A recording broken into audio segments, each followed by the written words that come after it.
Yo, what's up, everybody? Welcome to episode 17 of the KoppsCast right here at twitch.tv/bkopps. As always, I'm your host, bkopps. We're here on this channel. We play RPGs, we play retro stuff, modern stuff, whole variety of things. And here, every other Thursday, we have interviews with various content creators, whether they're Twitch streamers, YouTubers, musicians, what have you. And yeah, I'm really looking forward to tonight with our current guest. Got a real another good friend of mine, another Twitch friend. She's a laser cutting artist. That's the best way to say it, or best way to phrase it, I guess. She's a laser cutter or craft maker. She does work in Illustrator too, so she's well versed in many art backgrounds. And yo, Pastor Mike, welcome in. Robbie, welcome in. Inuyasha, welcome in. Always good to see you. Hope you're all doing well. I hope you're all having a fantastic week, a good Thursday. And yeah, really looking forward to this conversation. Yeah, like I said, she's a real talented artist. She's been really killing it on her Twitch channel. She's really been building up that community. So it's been awesome to see. It's been awesome to hang out for. But yeah, I guess we'll let's bring her on. So anyway, without further ado, here's Sarah, aka 29Fireflies. Hey, what's up? Hi. How's it going? Hi. Going well. Thank you for having me on. Hey, thanks so much for doing this with me. Yeah, 100%. Yeah, very excited. Yeah, you're definitely one of the names of folks that I wanted to have on here for when I started this back up again. We took a little break, like after the new year. You know, life gets chaotic, life gets crazy, but you know, sometimes you need to just take care of stuff that you need to, that adult stuff. Worked Lettuce, thank you for the follow. Also, April's and Kasira, hopefully I pronounced that right. But thank you for the follows as well. How y'all doing? And hi Lettuce, hi Stray, April's. Yeah, good to see all of you. All the hype in the chat right now. Welcome. Zell, welcome. Good to see you. Rosso's in here too. Welcome, Ras Daddy. Yeah, I love all your emotes. They're pretty killer. Thank you. Thank you. Yeah, I got those done by another Twitch streamer. Named Seskimo. She does fantastic work. And I made my first emote, the high emote, yeah. But I did not know the first thing about making an emote. I was just like, oh, I have an emote slot open. I should make something. So I was like, well, I always say hi. There you go, Lettuce. It's a good one so too. I made the hi. Yeah. And then I actually saw Worked Lettuce, his emotes. They came out so fantastic. They look so good. And they now match mine too. So I asked him who did them, and it was Seskimo here on Twitch, and commissioned her to do mine as well. Yeah. Those are good too. Those are really good too. Love it. Yeah. Love it. Do you think you'll so do you think you're gonna keep your like OG high one, or do you think you'll update that so it's like in the same style as the other ones too? That actually just came up in conversation last week. I was like, oh, maybe I should, maybe update the high so it all fits. And chat kind of revolted on me and said, no, I have to keep the OG high. It's classic. So it's classic. It's staying for at least now.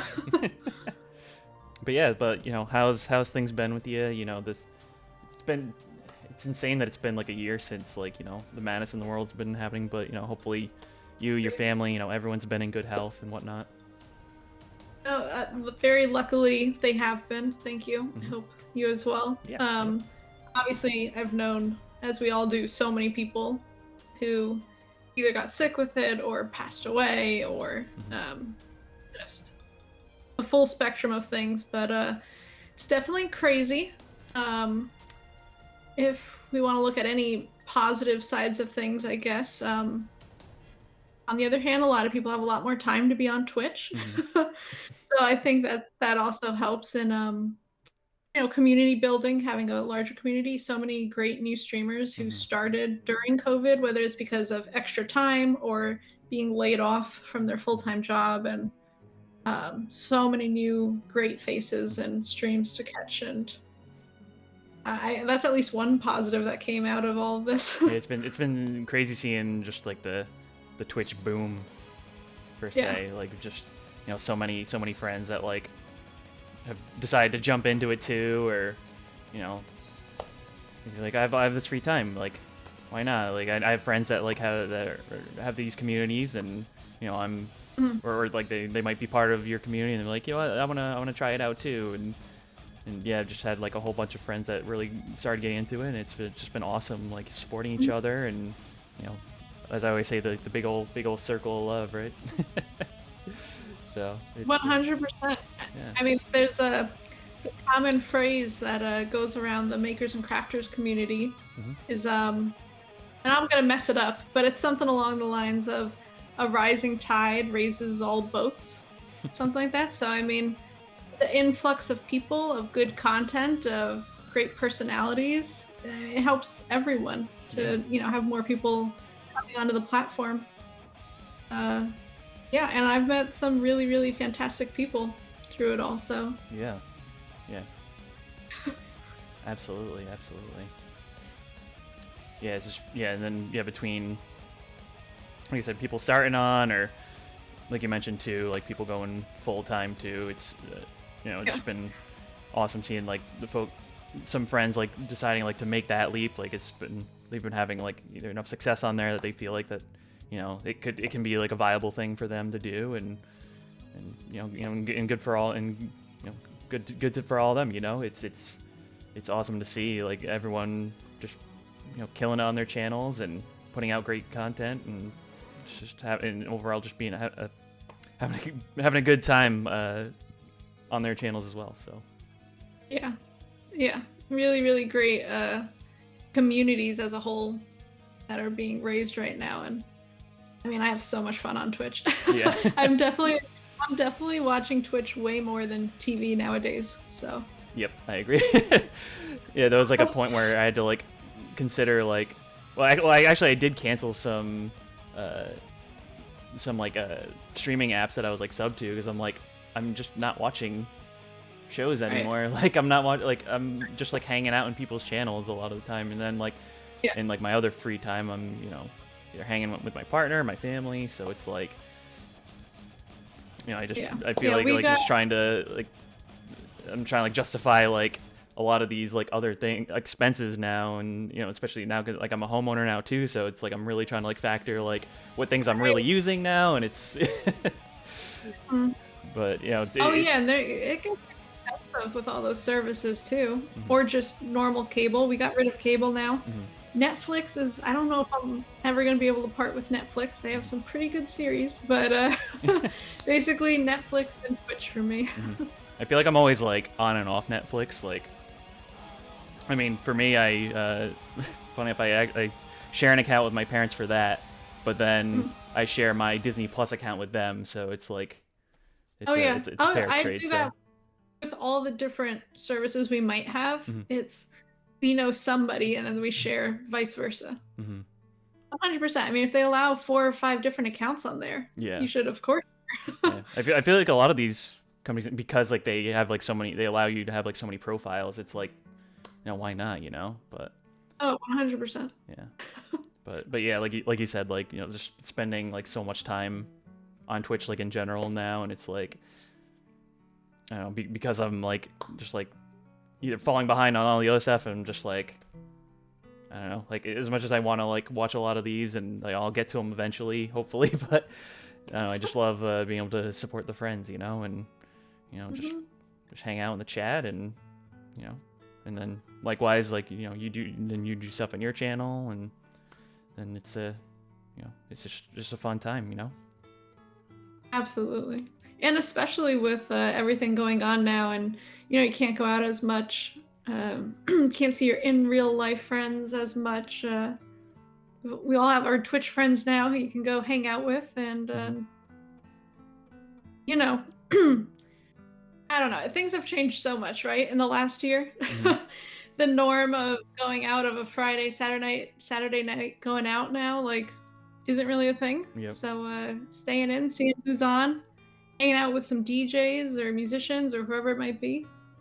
Yeah, exactly. It's fantastic. Exactly. We got Jen the Human in the chat. Jen, welcome in. Good to see you. One of the former guests on the KoppsCast. Always good to see you. If you missed that one, in the video section, feel free to check that one out. It was another good chat. But yeah. So yeah, I was looking forward to having this conversation with you, Sarah. And I'm usually not used to calling you by your real name. I usually go by your username in general, but call me 20. It is weird to call people by their actual name. Yeah. But yeah, so I was trying to go back, and because I think we met, I think it was through Laser Geek, probably. I'm assuming I was like hanging in his channel, and then like you were in there. It was either him or maybe unless you were hang out in like MD Fit's channel one time or something. But I'm pretty sure it was Laser Geek. I feel like that'd be like the. No, I thought it was maybe either Laser Geek or Kizzy, but I feel like it was Laser Geek, and then it just so happened that not long after you were both on Kizzy's game show. Okay, yeah, that makes total sense then. Laser Geek was one of the first makers and crafters that I found and followed, and both do laser cutting. He also does. He has a CNC machine, but he was one of the first ones that I started following, and then I through his chat or something. Whenever I'm still that way. If I find out somebody streams, I try to go check them out, see what they're about, give them a follow, and. Probably, I think how I found you, or we found each other. Yeah. Well, well, I think I followed your chat. I can't remember who followed who, but yeah, we must have followed each other through Kizzy's or Laser Geek, and then I remember I popped into your channel. I think you were playing Breath of the Wild. Oh God, yeah. I know this is probably bad. Like, I know you are a primarily gaming channel, so it's probably bad, but I'm still playing Breath of the Wild. It's one of those games I don't ever want to stop. Like, and I feel like the more, because there's a lot of, in the beginning, I don't think I was rushing through, but I was so excited and whatever, and then like, there's just so much to explore in that game. You can go into all the little crevices of the world that I have everything now. I can go see Ganon, but I'm still going throughout the whole map to see what else I might have missed. So did you get all the like you went to all the shrines and you got all the pictures? Like, or are you still kind of like just slowly like collecting all those?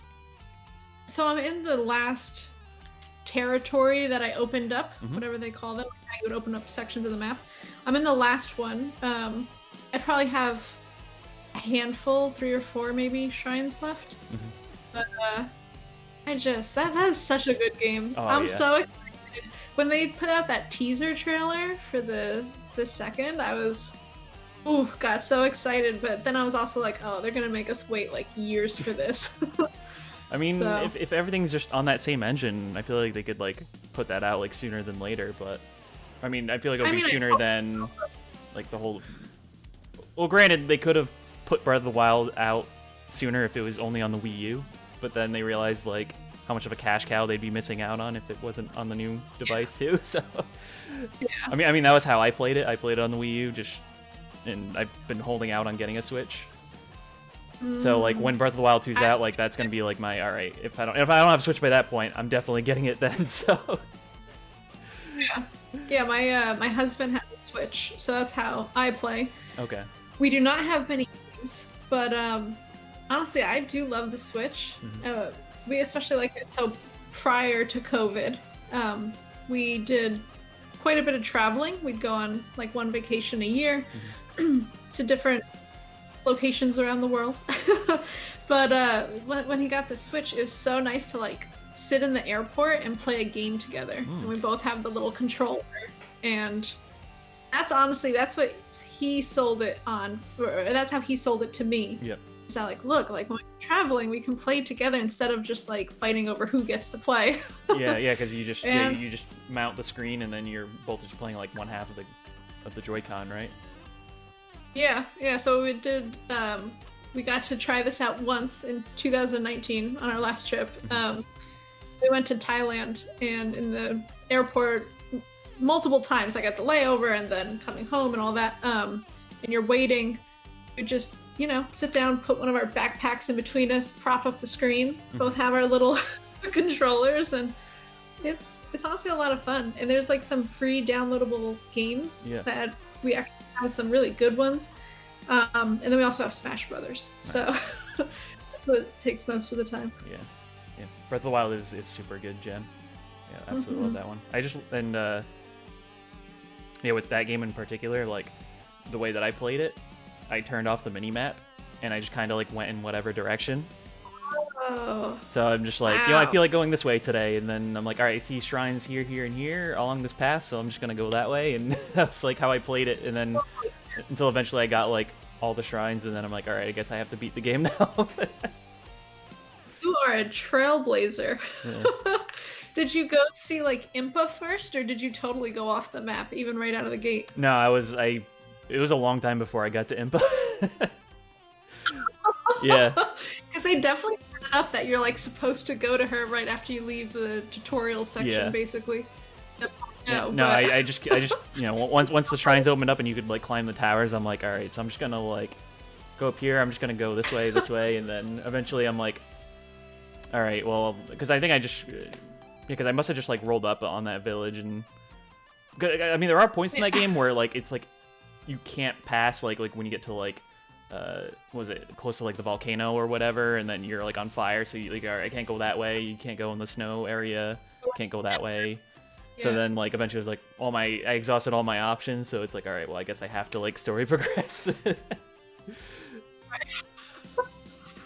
Wow. Yeah. Wow. You really went for it. Because there is, it leads you to a certain point. I've had that conversation with friends before, like after you go see Impa and then you go see, I can't remember her name, but the older woman who gives you like the tablet and everything.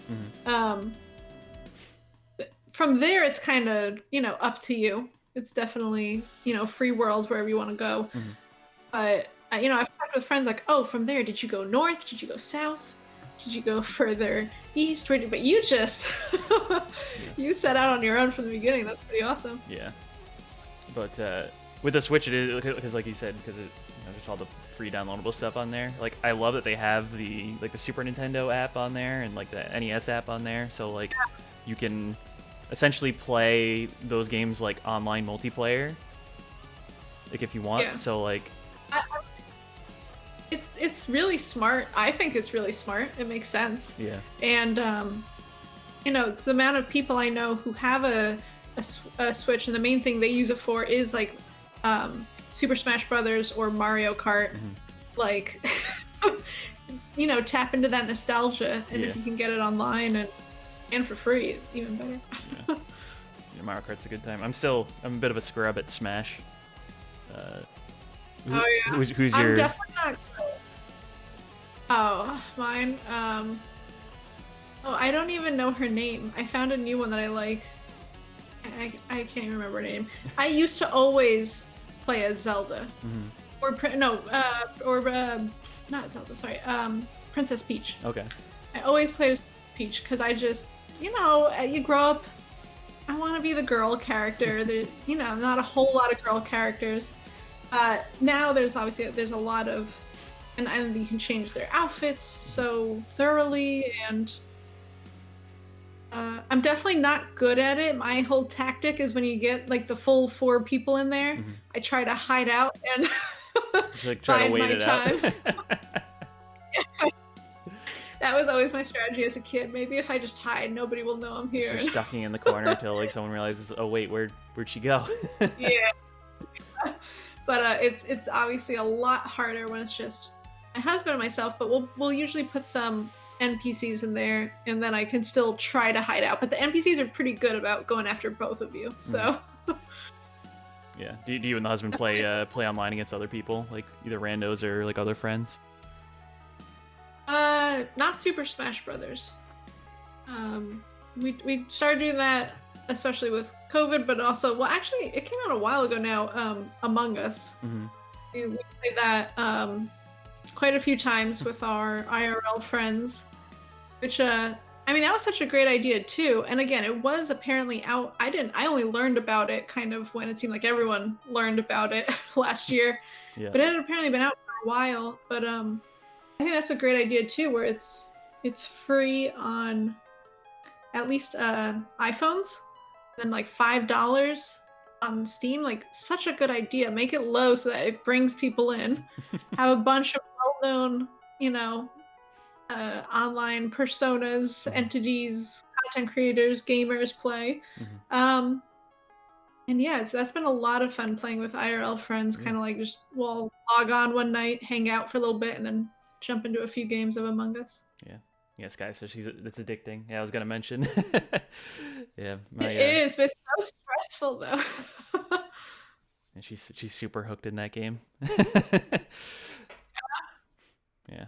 I think I can play it on mobile, but like I don't have like a PC. I don't have a Switch, so I don't think I have like a means of playing it. But just like watching her, watching like friends play it on here. It's pretty entertaining. Oh wait, playing what? Playing Among Us? Yeah. Oh, you can get that on Steam. I think it's only PC though, because I have Mac. I don't think it's available on Mac. Gotcha. Okay. Yeah. Oh, danger, Darren. Darren, welcome in, buddy. Always a good button. But yeah, so I popped into your Breath of the Wild stream like probably like a year and a half ago, maybe, if I had to guess. Yeah, it could have been around. Oh, actually no, it would probably have been like around a year, like around this time, kind of close, but yeah. Yeah, watch you do that, and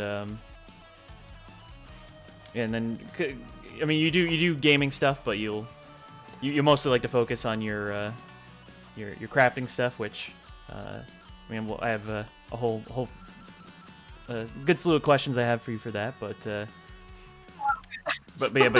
mentioned that like gaming wasn't primarily like a background thing for you.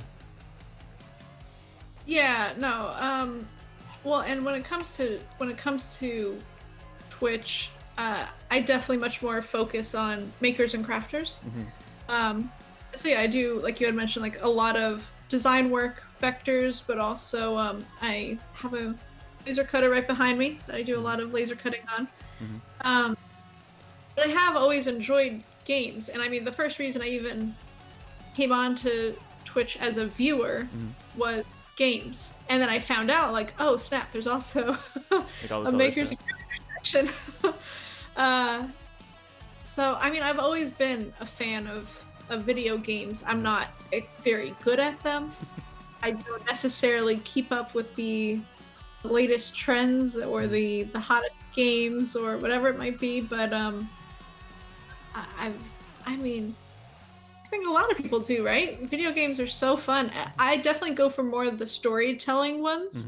I really like getting a full story out of it and playing as a character and figuring out whatever you gotta figure out. Puzzle games like that. Like Portal. We played some Portal together. Portal's so much fun. Oh my god, such a good time. I'm hoping they just come out with a Portal 3 already. Oh my god, I wish. That would be fantastic. Valve just makes like bucketfuls of money, or not even bucketfuls, but just shitloads of money. Should I say that? Like, I don't know. I feel like they huge bucket. Yeah, a giant bucket that. It's just giant bucket. Everyone would buy it. Everyone would. Yeah. And by this time, they've gained so many more fans since it originally came out. That. Yeah. I feel like there's just so many like user created levels in that, so they're just like, all right, we don't need to. But even that, they could get creative with it and just be like, maybe throw those creators a few bucks and be like, hey, can we take your level?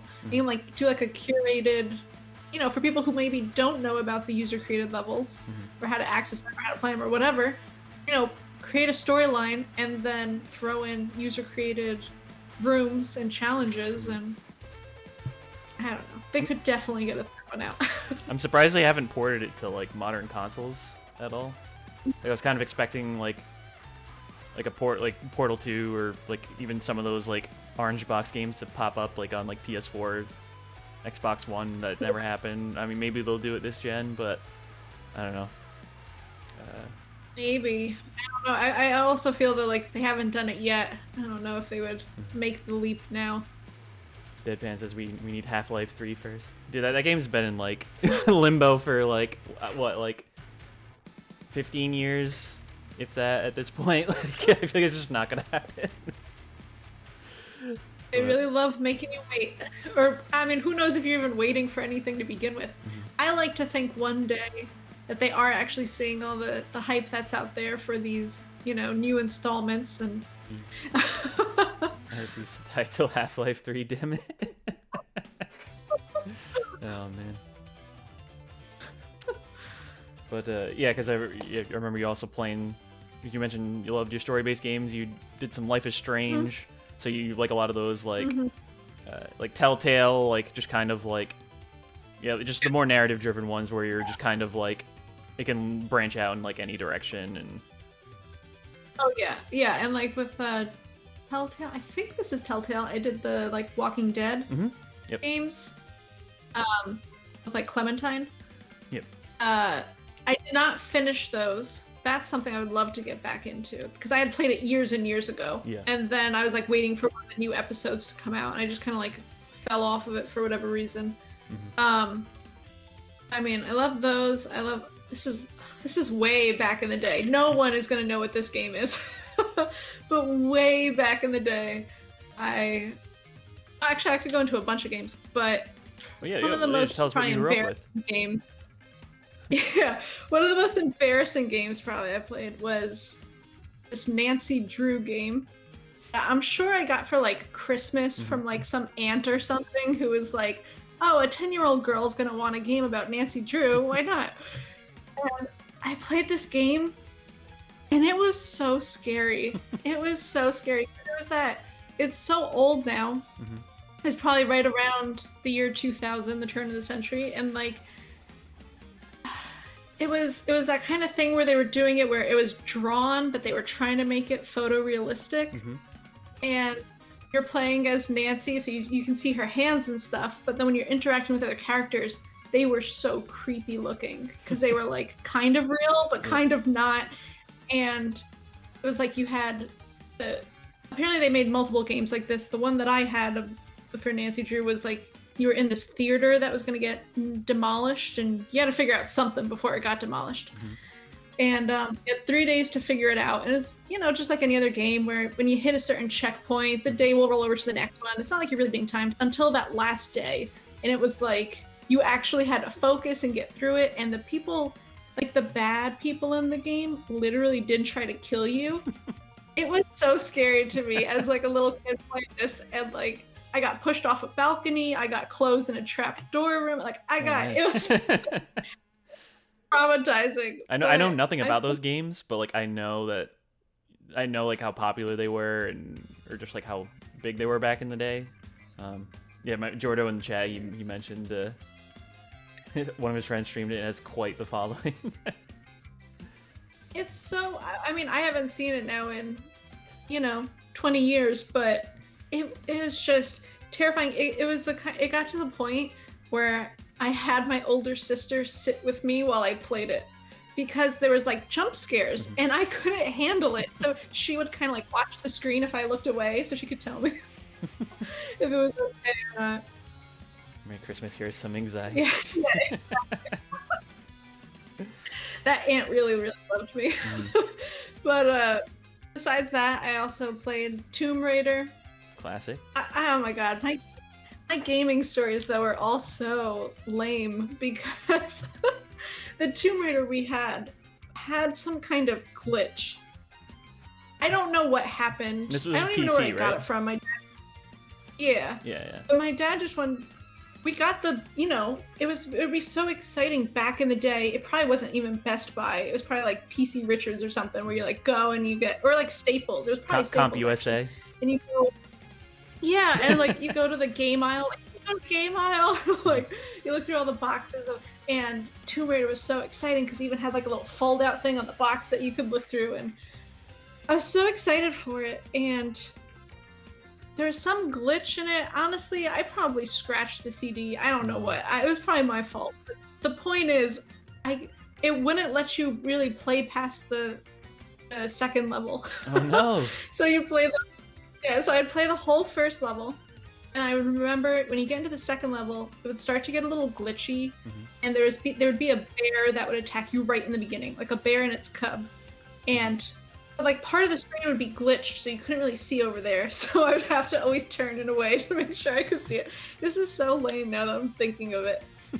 But the craziest thing is, and if you somehow got to the third level when you couldn't see half of the second level, you couldn't see even less of the third one. So I could never get through it because there was like an automatic ramp going downhill, and there were spikes, and I died every time. Yeah. But on the other hand, this really says something about that as a game, because I cannot tell you the amount of times I played the first and second level to the point that I could.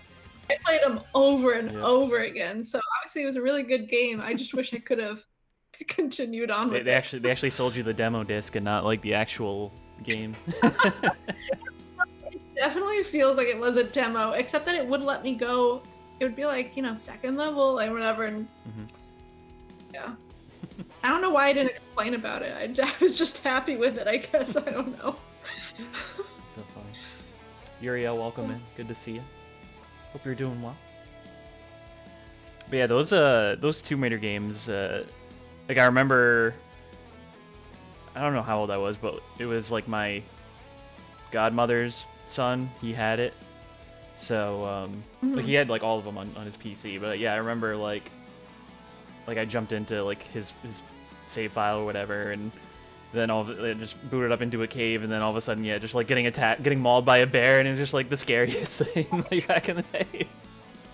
That is. I mean, you would also get to the point, at least, God, I knew that first level like the back of my hand. So, you get to the point where you know when to expect things, or you know where it's gonna be, or whatnot. But yeah, when it's that first time going through it, oh man, those animals jump out at you. Yep.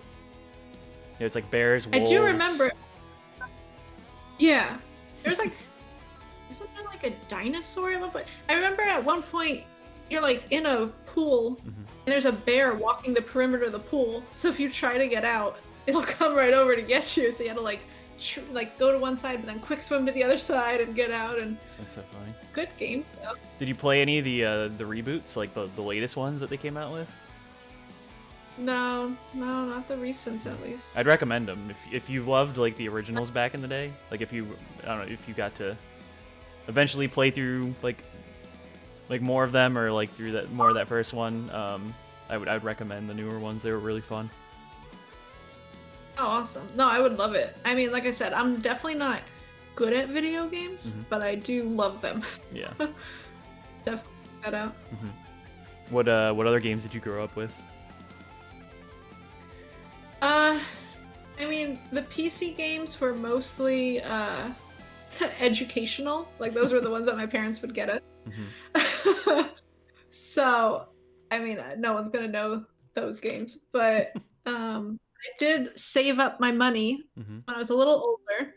I saved up, birthday and Christmas money, and just the random, every 2 months my parents would be like, oh, here's an allowance.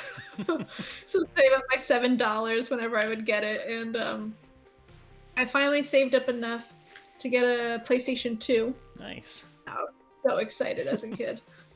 But I got so many games for it too. I definitely spent a good amount of time on Tony Hawk.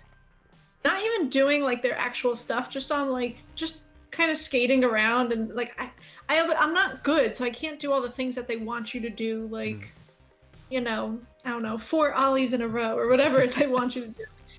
But I don't know, just skating around. I had a good soundtrack. Oh Really yeah, enjoyed that. all of them are killer soundtracks. Yeah. Like, I played Pro Skater 2 like more than any of them back in the day. Just like Yeah, I feel like that's the one that I had to. 2 or 3 was the one on 3 was on PS2, and then all the other ones after that. But I always say I can tell by like the box. So if I see, yeah, it was 2, because I know from like the box when I see like the front cover of it, I was like, oh yeah, I know that. yeah. Yeah, there's a lot of Tony Hawk, and then I had a lot of games, but it was really that and Rumble Racing, which was a car racing game, and Dynasty Warriors. Nice. Spent a lot of time playing Dynasty Warriors. I was like obsessed. I never got into those games, but like I know like that, especially lately, like with like a lot of the collaboration ones that they've been putting out with. So like they came out with like those Zelda ones, like the Hyrule Warriors. They did like a Dragon Quest one. They just came out with a Persona one. So like I've never played a single Dynasty Warriors before, but like my interest is getting more piqued like with like a lot of these like crossover ones. I mean, when I saw the ad for Hyrule Warriors, I was like, it literally took me back for a moment. I was like, that looks a lot like Dynasty Warriors. And then I looked it up and was like, oh, like it's supposed to. Yeah. I think it's the same development studio that did that. It is, yeah. But I loved it. It was Dynasty Warriors back in the day and there was different iterations of that as well. But the one that I played, at least I think all of them basically are along the same lines. It was like it's basically you'd start on the map of China, and it was broken into like provinces, and you pick where to start, and you basically want to rule all of China. And there's a lot of strategy I felt that would go into it, so I had so much fun figuring, because like you can trade. It's all NPC. At least back then, it wasn't like really connecting with other people or anything like that. But there's a lot of strategy in terms of between rounds, between fights, you could choose, if you're going to bolster the number of your troops, or you're going to improve, if you have people who can do magic, their spells, or if you're gonna, what do you want to pick and choose? Do you want to defend or attack? I felt like there was a lot of strategy going into it, especially early on, because that'll really predict how difficult it'll get later in the game. But so it's not just like it's not as much like mindless like hack and slash as it is like eventually like you'll really have to think of your way like around this army basically.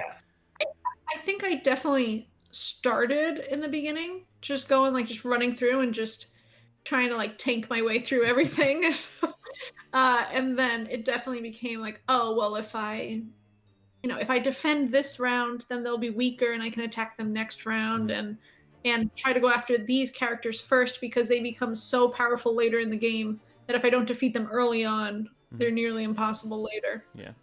But I'm sure you could also, just run through and try your best and just go for it. And you'll probably still do an okay job, but a lot does have to do with, you want to build an army so that it's stronger later on in the game. Right. Travioli, welcome in, buddy. Good to see you as well. Hope you're doing good, having a good week. So the Zelda Hyrule Warriors one that piques your interest a little, you might pick that one up. It does. That really, and I was like, oh man, like it's combining. I loved Dynasty Warriors to the point when like a couple years ago, I mean, I went a long time without playing it now, right? Like I kind of fell off of PlayStation 2 and whatnot. And then 2 or 3 years ago, my parents were like, they were going through boxes and stuff that's like, in the storage, like in the basement, and, going through, oh, we found this of yours. Do you want it? Should we donate it? Throw it out? Like, what do you want to do with it? And they had a box of all my PlayStation 2 stuff, and I was like, I want it. And I plugged it up to the nice big screen TV and played some Dynasty Warriors. Nice. A lot of fun. So now thinking of like combining Dynasty Warriors and gameplay, or at least like that kind of thought, I'm guessing they're kind of lending into the game. plus the imagery and the surroundings and the at least semi-story of Breath of the Wild. Mm-hmm. I'm definitely interested. Haven't gotten it yet, Mm-hmm. but I am kind of. It's been wearing down on me. The more and more I see other people playing it too, I'm like, Mm-hmm. oh, I want this. That'd be fun to watch you play that on your channel. Yeah, I don't. I mean, it'll be also funny to see if my strategies and techniques will hold up in a different version of the Warriors game. Or Mm-hmm. yeah, I'm sure that you know, but they've probably been troubleshooting this thing for 15 plus years for this kind of game concept. So Mm-hmm. maybe my theories I used to use won't work as well anymore. I mean, they might. I mean, I could consider you a veteran of that that kind of game. So I think that would work. Maybe. Hey, Yeah. Nathan. Nathan, good to see you. Hope you're doing well. But yeah, I also spent a lot of my childhood playing on a Game Boy Color. Nice. That was probably like my first, besides like the PC, Mm-hmm. because my dad had always been like super computer person. Like he had always really liked computers. Like even before they could really do that much. So we had like a PC round again with just the educational games. Mm-hmm. But then I got Game Boy Color, one of those that was, that like clearish purple. Yeah, and it had that little like light on it, like a little springy cord light. Yep. Oh, the worm light. And yeah. I had one of those. Oh my god, I brought that thing everywhere. Yep. And like I still have it, and so I'd say once a year it makes an appearance where I just break it out and I like turn it on and see what's going on. And it's just so funny to think that was like, I was amazed with it at one point.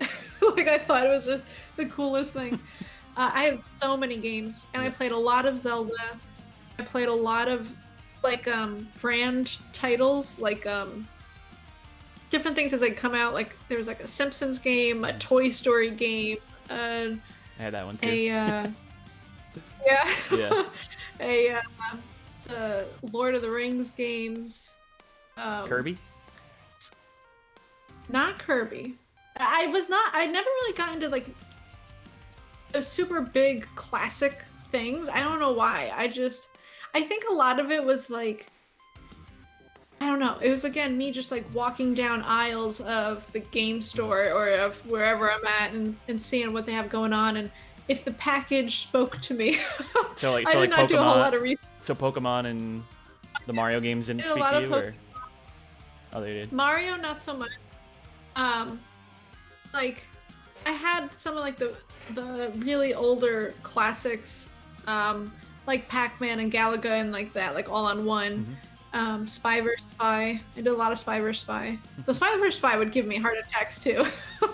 That music, they know how to really ramp up your heartbeat. Yeah. And I had so many games, but the Zeldas I would always go back to and replay. Oracle of Seasons, Oracle of Ages, those ones, or Link's Awakening. All of those, all three. Yeah. And then I got, at some point I upgraded to the, I guess it's Game Boy Advance. Mm-hmm. It was like what you would think of now, like a flip phone. Oh, the version. SP, yeah. Yeah. Well, yeah. Is it this? It didn't have a screen on the bottom. It was just like it would unfold. Like, there was the clamshell. That's the SP. Yeah. Okay. And oh man, I was even more obsessed with that because then that was so much smaller. I could really fit that in my coat pocket wherever I went. And, I mean, that was literally a portable Super Nintendo too. That was what was so cool about that. Like. Yeah. Yeah, and it was such better, like it had a light built into the screen, mm-hmm. So now I could actually see without my little light, my little worm light. Yeah. I was obsessed. I remember getting the OG GBA back in the day, and then like being like, "What? This thing still doesn't have a light?" Like, because I was like 2001, and like they still weren't backlit at that point, and it was just like, come on. Yeah. It was. But I mean, hey, like even that worm light, like I was so impressed. And then, And then for them to actually then finally put the lights in the screen, it was like, whoa, Yeah. technology. Yeah, it was real, well, revolutionary, I guess, or just like relieving. When I was like, yo, I can literally like play this like at night in bed, you know. I don't have to like, Right. I don't have to like drain my battery even more with the worm light. Yeah, and then if I hear like, oh, my mom's like coming up to my door, she's gonna check. They even had the little button. You can press the button so the light goes off on the screen, and hide for a little bit, then turn it back on. Well, the worm light and the light that came with the magnifying glass is neat. I remember the magnifying glass one. Damn, you guys were tricked out. I just had a light. I didn't own the magnifying glass. I had a buddy that owned that one. I just had the regular worm light, but it was just like. They had so many like crazy accessories for that thing. Just like they had like this thing where you'd like this contraption that would basically like make like all the buttons big. Like you're basically putting it into like a bigger version of a Game Boy, so like all the buttons are bigger. Like it was like I remember that. I didn't totally understand that. I was like, I didn't think it was that hard to begin with, but it's not like there's that many buttons for you to choose from even. But the Game Boy Advance still makes an appearance, generally once a year. Usually we go on a family trip down the shore with my family, and so my husband likes to bring it with Pokemon Silver and he'll play it once a year. Nice. Or for 1 week a year, and I'll pick like one Zelda game or whatever game strikes my fancy that year, bring that as well. And then when there's some downtime at the beach, play some nostalgia. There you go. And then of course, yeah, like you said, now you got your Switch, and you can play that on the go, and it's it's pretty cool. Changer. Hey Annie. Hey Annie, good to see you too. Hope you're doing well.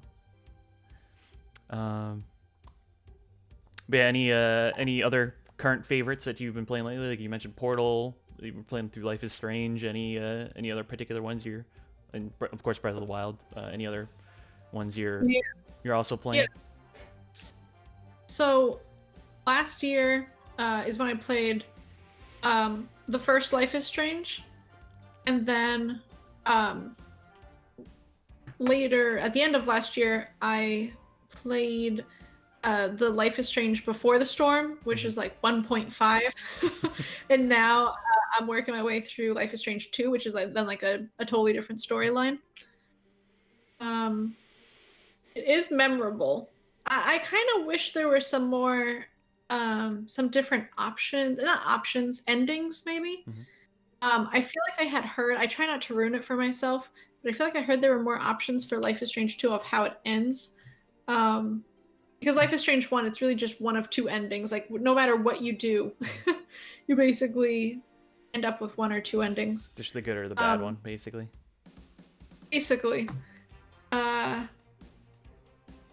yeah, I really do enjoy those games. Still chugging through Breath of the Wild. I'm sure, though, even when I beat it, I understand how much more programming this would be for them. I understand why they don't do this, but I would love if after you beat a Zelda game, you can go back and like re-talk to village people, or like just go back and revisit people, or see what they have to say now that it's done, now that you've beaten, again. It would be cool. I think that isn't it technically in the DLC though? Oh, maybe. I don't have the downloadable content. Is that though? Because that would absolutely make me download it. It might. I mean, I only played the vanilla release too, but I mean, if anyone in the chat, if any of you played the DLC, if that's like if it does that in the story, or if it's just, I mean, I assume it does, because it offers like more shrines, and I'm guessing like another chunk of the world or something. I always thought that the shrines. Oh, it doesn't. Yeah, I always thought that the shrines were just that you would be able to explore these new shrines while you're playing the game, like before you go see Ganon. Because at least in my experience of all the Zeldas I've played, once you get into that final boss, you can't go back, or if you want to go back in and play, it'll go to your last save, like right before you go through the door that kind of switches it all over. It's just like the end, but and that's it. Right, which I mean, obviously I still have to finish it, but it's just I like savor it. But yeah, playing that. I've dropped back on Among Us a little bit. It's lost some of its, but I still enjoy it with friends. I got real into Fall Guys when that came out, and that whole craze was going for Fall Guys. I definitely got into it. Again, not that good, but like I'm a very competitive person. So especially in that kind of game where you're like straight up competing against other people and you can kind of like sabotage each other. Yeah. I do enjoy that quite a bit. I feel like that's it. And then obviously how I had gotten back into Portal. I always played a bunch of The Sims. I had kind of fallen back on that as well, but nice. More recently I refigured out my login information. And I went in to check it out, and I used to love The Sims, and then they did so many updates, and for some reason, I don't know, maybe it's something with me, obviously. Updates and things like that, they try to improve on something that I already thought was so good. They made it more cumbersome, I felt. And then I kind of, it got to the point where you had to do your laundry. And I was like, what? Like, I don't play The Sims so that I have to do laundry. That's a real world problem. That's not a Sims problem. Well, I guess I was gonna say you do that in like Animal Crossing, but I don't think you do laundry in Animal Crossing. But you still do a lot of chores in like that game, and people love that. So maybe they were going with like that mindset, like, hey, people like doing chores in games. I guess, I mean, you already would have to like wash dishes and cook, but you never had to like. Actually, no, they did make it that then you'd have to like make your bed. There's also a point in the game, like if you got out of bed, the bed was just made. Right? There was just these things that's just like it would automatically just happen. Yeah. And then it was like, no, we want you to have to do all these little steps in between, take out the garbage, do all those things, and it's like, oh, come on. Maybe people complained it wasn't like too as realistic as it should have been, or as they wanted, or something, and then they're just like, all right, fine. Like you literally have to do everything you would in IRL, I could see that. Or trying to give you as much immersion into real life activities as possible. But always been a big fan of The Sims. Way back from the original ones. We somehow convinced my parents to get it for us, and my sister and I were obsessed. And then I went through a couple years where I played a lot of World of Warcraft in high school. Nice. And that's another thing. I mean, I guess it's just, a lot of video games, they have seasons in your life, right? They come and go. Yeah. And going into college, I just kind of fell back on it again because then I felt like I had so much more to do, these deadlines and whatnot for different classes, and it didn't really justify anymore like a monthly subscription price. If they made WoW where it was just like a one-time pay or like one-time pay for the year and it wasn't insanely high, I would definitely still do it, because it's now that kind of thing where maybe every other year or so I'll go on for like, they let you do like a free trial to like level 20. And you'll just keep jumping back in at those points, yeah. I'm sure they definitely get the most traffic during those times too, so. Yeah.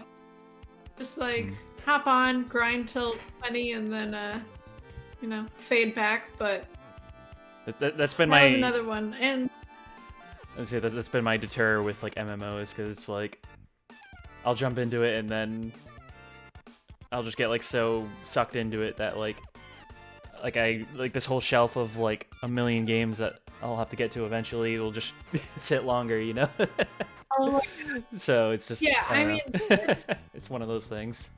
I loved it. I mean, I was definitely that kid, when I first found out about it. So I found out about it because my sister's now husband, but back when they were dating, and we were in high school, we were all in high school, he introduced it to her, and then she introduced it to me.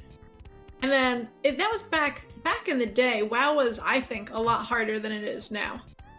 Like, to get a mount, like to basically, for anyone who doesn't know, the mount is an animal, like a horse or something like that you can ride around so you can move faster, a lot faster in the game. But it was expensive. It would be like 20 gold, and gold was not easy to come by. You'd really have to grind and build up your money. And I remember being like so grateful that my sister had already been playing for a little bit. So when I got to the point where they allow you to buy a mount, she actually sent me some gold in the game so I could buy mine.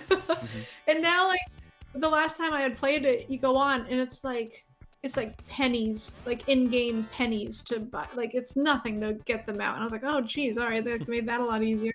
There's like teleporting now and all that kind of stuff. But still, I was super, super into it. It'd be that kind of thing where it'd be my, like Thursday night, Friday night grind kind of thing, a little bit over the weekends too. And then that kind of changed senior year when I could then drive, so I could actually like go out on a Friday night and not have to like beg my parents to take me out somewhere. But a lot of good memories, and no, not asking for a WoW subscription, because I know the kind of time, like you were saying too, like just the amount of time I would then invest in it is probably not healthy. Your channel just transitions to a WoW channel. Oh my god. Hey, at the same time, right? If it works. I mean, at the end of the day, I just, I love Twitch. I love being on Twitch. I would always do the making and crafting, but my end goal would definitely be to stop the 9 to 5 grind and do my own thing, right? I think that's what a lot of people would love to do on Twitch. But if it worked, it worked. I don't think that would work. I'm definitely not good. Nobody would be coming around because I'm blowing their mind about how I'm getting through an instance or something, or a raid or anything like that. But it was a lot of fun. But that's the same reason why I kind of put my foot down and refuse to get Animal Crossing, because I know that the amount of time that I will spend on that game is not healthy. So it's better to just watch other streamers play it and kind of get like my kick through them than to get it myself, because I'll be on it all the time.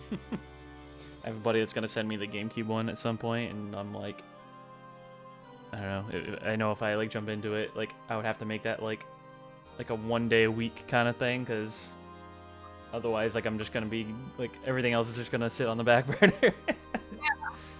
Yeah, and it's just everything, right? It's then like in every aspect of your life, not just taking over your stream time, but then like, I know how that goes. I definitely have that personality, that slightly addictive personality, that when you first get that new game where it's just, whatever the setup is, that it clicks so well for you that you just can't put it down. Yeah. So I know to stay away. Yeah. I guess last thing in regards to gaming, anything coming out that you're aware of that you're looking forward to, or nothing really on your radar? I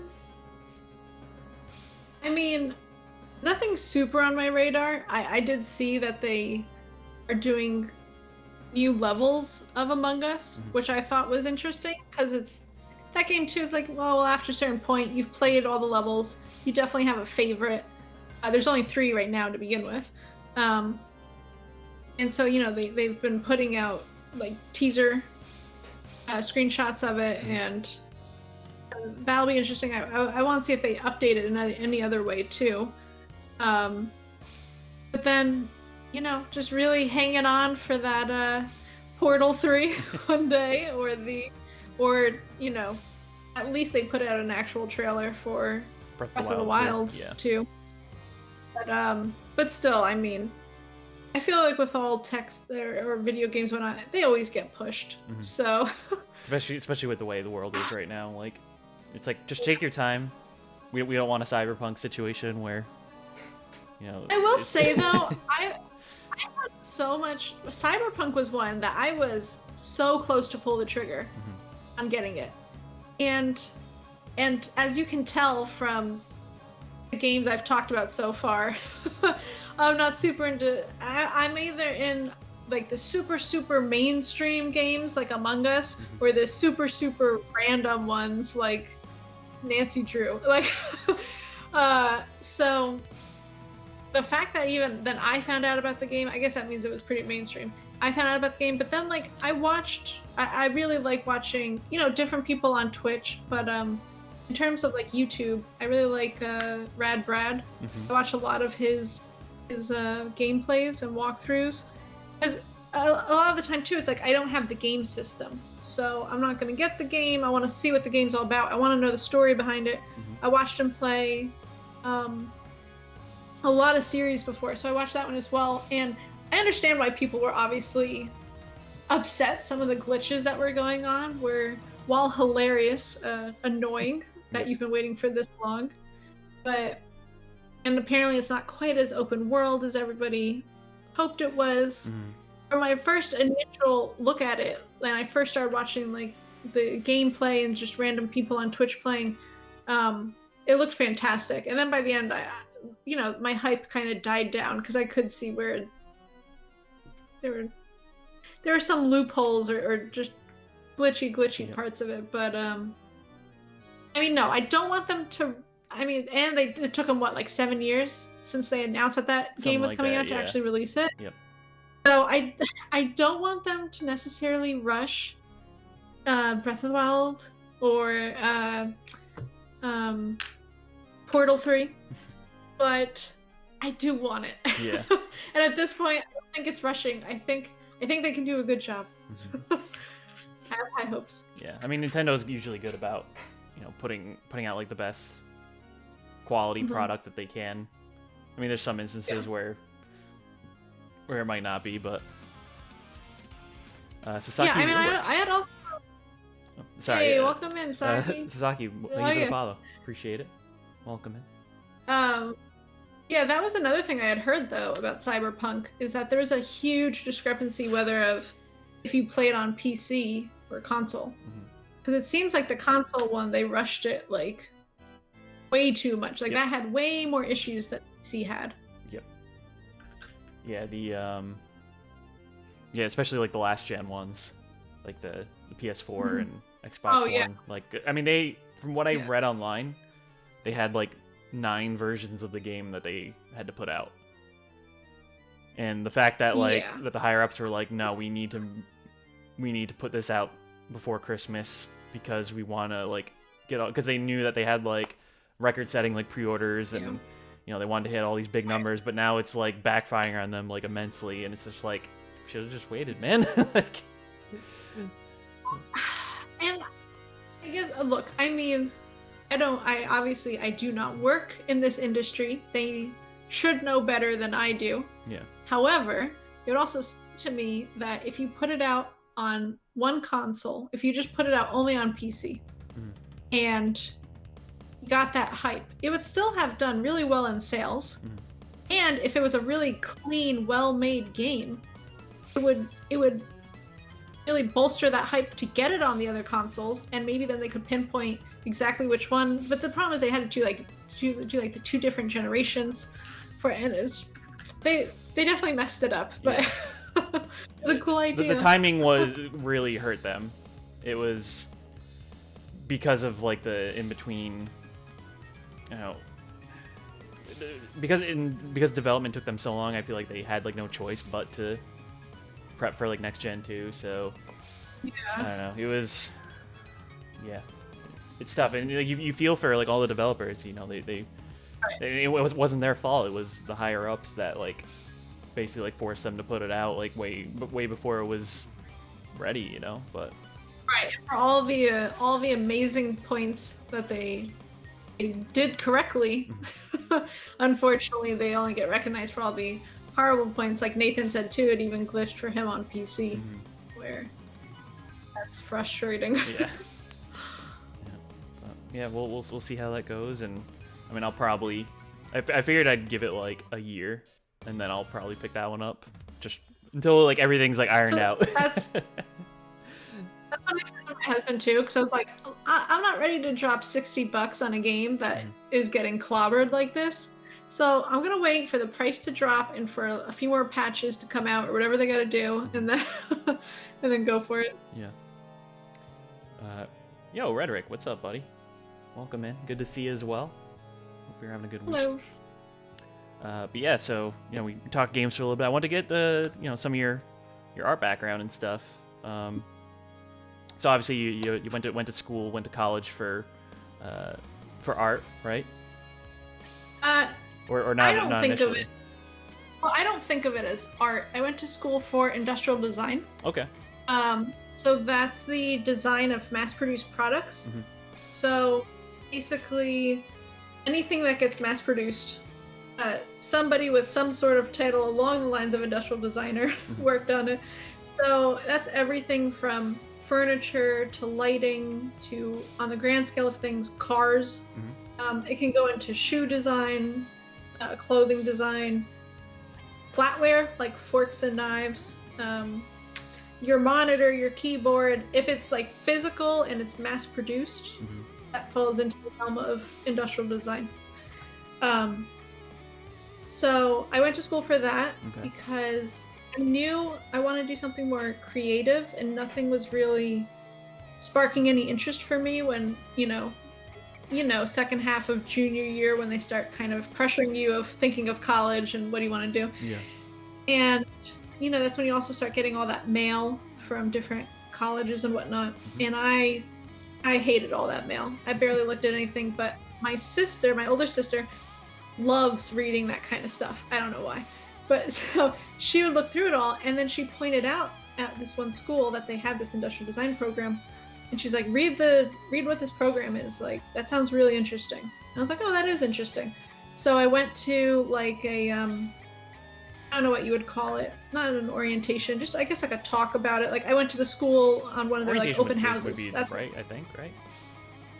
Yeah, I don't know. In my head, orientation's like when you already sign up, but like an open house kind of thing. Okay.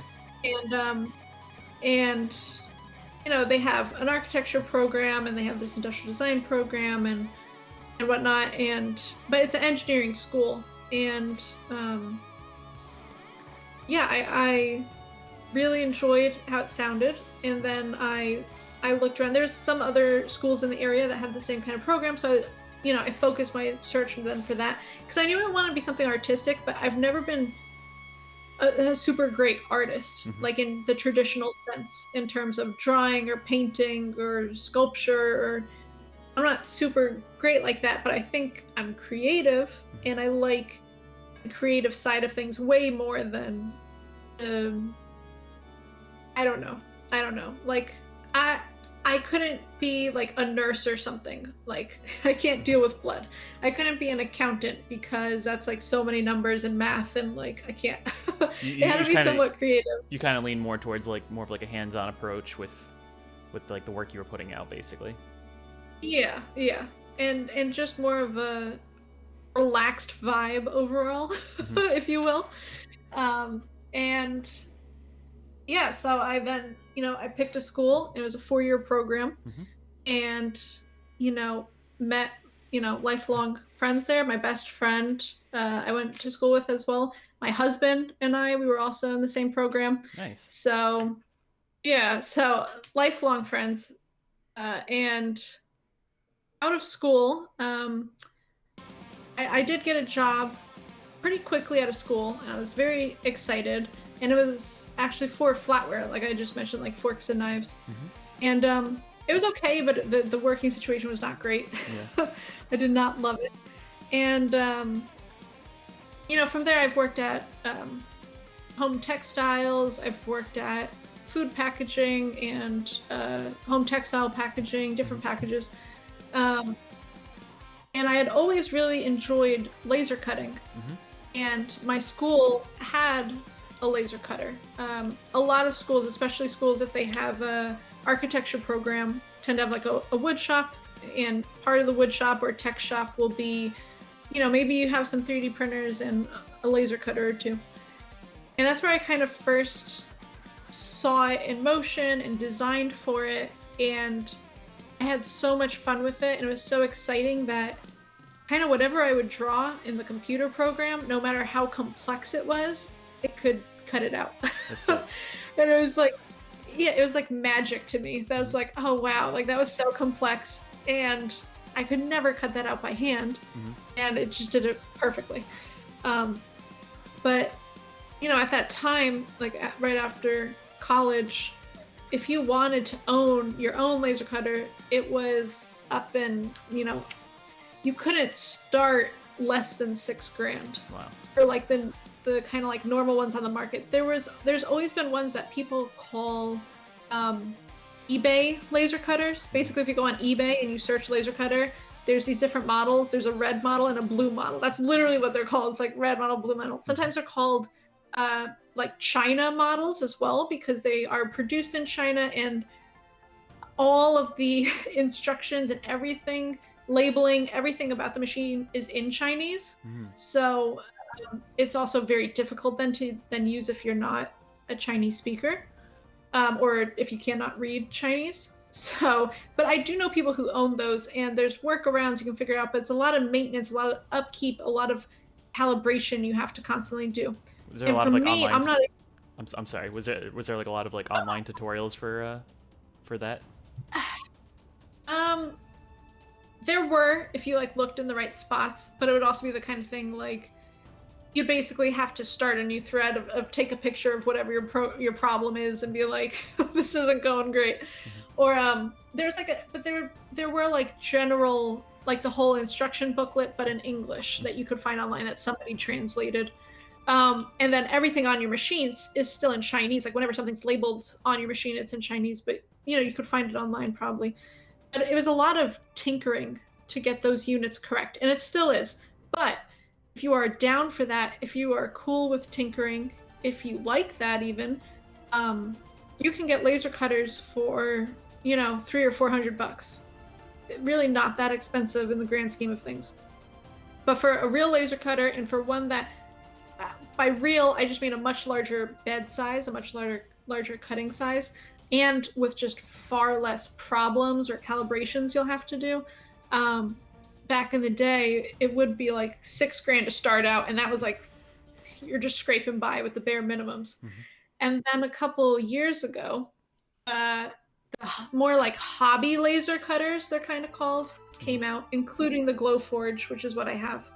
And so I saw that around, and I got so excited because it's you know, like less than half the cost of, you know, one of those, the previously like low end of the good cutters. And I was super excited about it, and I kind of waited a little bit to see like how other users said it was, because it was like first to the market like that. But then after some feedback started coming in, and it was generally positive, I went ahead and got one, and I agree with Sasaki. Yeah, hate tinkering, and thankfully, knock on wood, it's served me well so far. It's, again, knock on wood. Oh, I do not want to jinx anything, but it's fairly reliable, and I'm making what I think is some pretty cool stuff with it. So you're just you sticking with this one for the time being, and before you decide to really like throw all your money at the real nice one, basically. Yeah, like I still get definitely people in my chat asking, and you know, a number of people have laser cutters as well. It's one of those machines around the makers and crafters community that there's some machines that, you know, people tend to tinker in, even if it's not their main thing, where a lot of people might have like a 3D printer, or not quite like a laser cutter, but a Cricut or a Silhouette, which basically cuts through a lot thinner material, and it cuts with a blade, instead of a laser. But there's plenty of people out there who own different kinds of lasers, and there are plenty of people in my chat who are always like, don't you want a bigger laser cutter? Like, and they're always like, I want something nicer for you, get a bigger one. And I'm just like, first of all, this is a great size, because I can bring it upstairs, I can put it on a tabletop. The bigger ones, they're standalone units. They literally come on casters and you know, wheels that you have to wheel around. You have to have that one like in the garage or something. Yeah, you're not getting it upstairs. Yeah. or if you do, it's because there was a elevator, you know, to help you along. But it's, for its purpose, for my purpose for it. And that's what I always say when people might maybe come in my chat and ask, oh, I really enjoy, I've been looking at laser cutters, I enjoy what they do, I want to get into it, what do you recommend? I mean, I always say, well, what do you want to cut? Because, get it for your purposes. This works great for me. I understand why it won't work for everybody. But, for my purposes, I mean, it's fantastic. I'm very happy with it. Yeah. No, that's awesome. That's awesome. And it's been great, like, seeing you, like, making that, like, a constant thing, like, on your channel too. And, and of course, like, between, like, all the work you're doing, like, whether like the projects you're doing, like, to sell on your store or whatnot, or yeah, it's just really cool to see, like, what you've been coming up with, like, with your laser cutter. So yeah, thank you. Yeah, I'm having a lot of fun. Yeah. So I guess before we go full on into like going into like laser cutting discussion, what's the origin of your name, 29Fireflies? This is not a great story.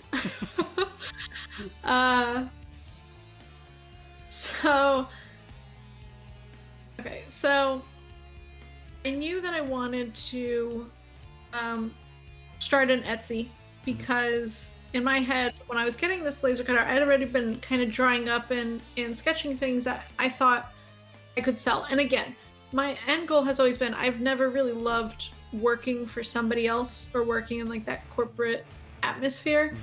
And so my goal has always been like, well, how to make, money basically somehow, like a side hustle that maybe could grow into like a full-time thing. And in my head, it always went back to selling a product. Like in my head, you sell a product, you get money for selling that product. You sell enough of them, you have a job. And I loved the laser cutter, obviously. So I knew everything I was going to do was going to be on the laser cutter. And I was talking with my friends one day, and we're just going through like, I'm asking them, what could a name be for this? We're throwing out crazy things. One of them was it lasers? And we had such a good laugh at it, but I was like, no, you can't call a business Was It Lasers, but that was almost the name. And then I just started thinking about it, and I thought, okay, whatever I make, I didn't know exactly. I got into a lot of jewelry. Now I'm getting into wall decor. I knew I wanted to keep it kind of open-ended. I didn't want to like trap myself in just one kind of product, but I knew it was always going to be laser cut. So I was like thinking about the laser, thinking about what does it remind me of. Kind of reminds me of lightning, and then that goes into nature, and then what has to do with lightning, and then I made a leap to lightning bug, and lightning bug is not quite a smooth name, so then I switched to fireflies. And then, I mean, super not exciting, but my favorite number is 29, and and then I was like, 29Fireflies, like that could be cool. And then my friends were like, oh yeah, that's kind of like intriguing, like what does that mean? Like maybe people will like be intrigued by what it means. And then my friend was actually kind of working around with the logo idea, and we wrote it out a few times, and one of the times being with the number 9 instead of writing it out. Yeah. And I was like, oh, that's so good, because at that point too, I had already found Twitch, and I was like, I knew I wanted to stream, and I was like, oh, that seems like people might be able to read that quickly and not get tripped up over it, or like, if it's a longer name, sometimes it's harder to read or whatnot. So it seems to work. Yeah. Better than 29 lightning bugs. Yeah. Is 29, is that your favorite number? Is that like the day of the month you were born? Yeah. Yeah. Nice. That's pretty basic for me, but yeah. I feel like for like a lot of folks, if they have like numbers in their name, or if they have like a favorite number, it might be leaning towards like, yeah, birthday, birth year. And for me, mine's 89, so right. I'm sure you can. Yeah. So I don't know, but yeah, definitely the case for a lot of folks. But I mean, that's cool. Yeah, I mean, it works, right? So. Yeah, unique enough. And now at least at least on Twitch, I'm kind of, known by that name now, so there's no real going back. yeah, definitely. So how many years overall have you been doing the laser cutting and stuff?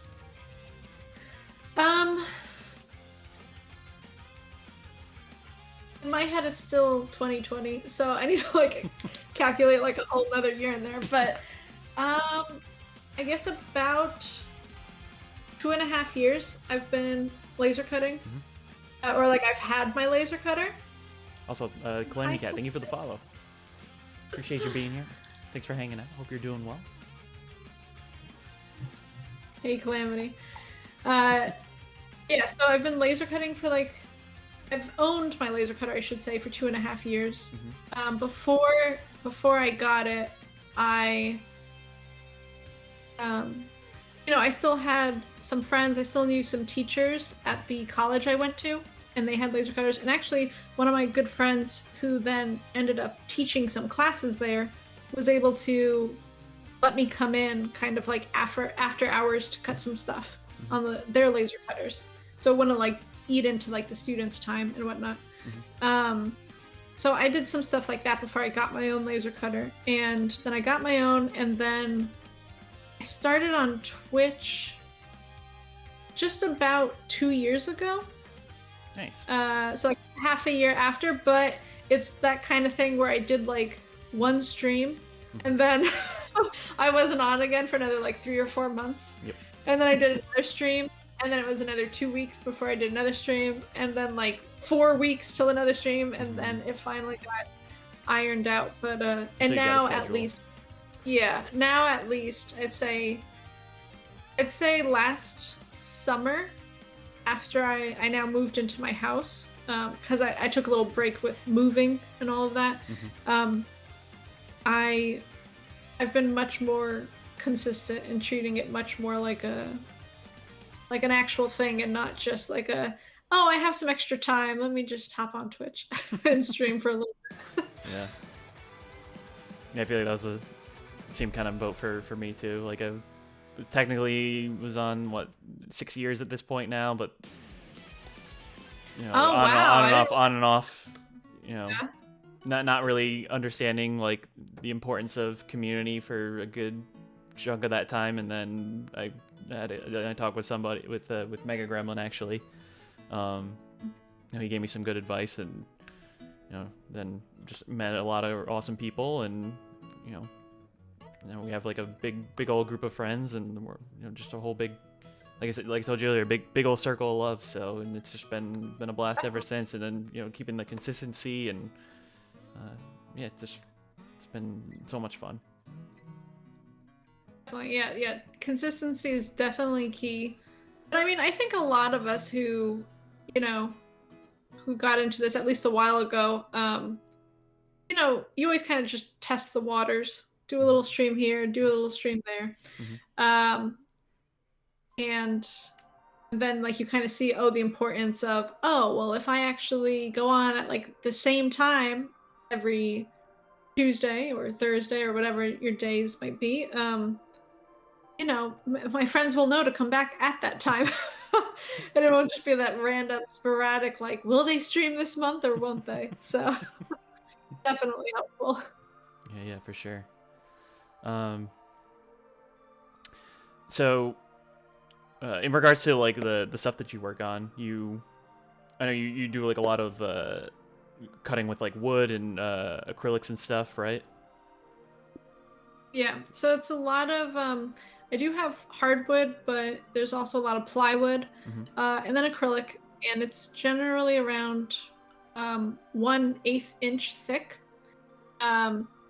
It can go thinner. I recently just made some stuff out of 1/16 of an inch, which is really quite thin. And that's what Calamity's talking about too.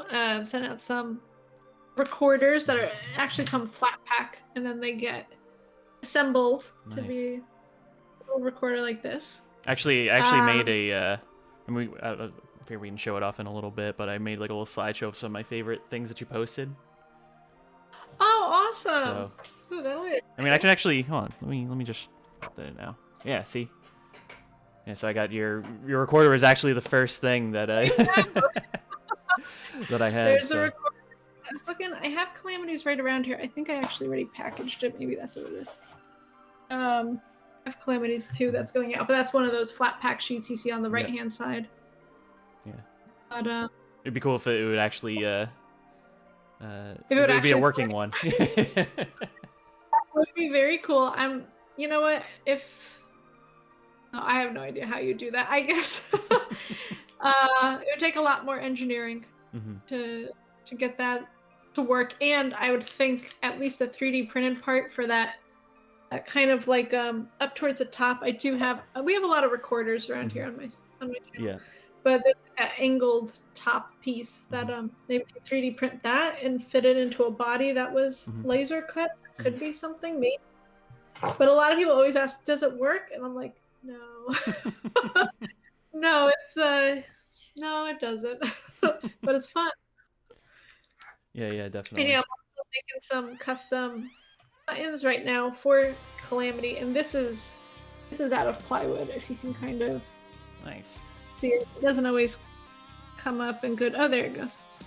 So this is plywood, laser cut, and then etching, kind of give that the darker shapes around. Yeah. So these are some buttons for Calamity Cat is another. That one makes me think of her logo. Makes me think of Sly Cooper. I don't know if you've ever played that game.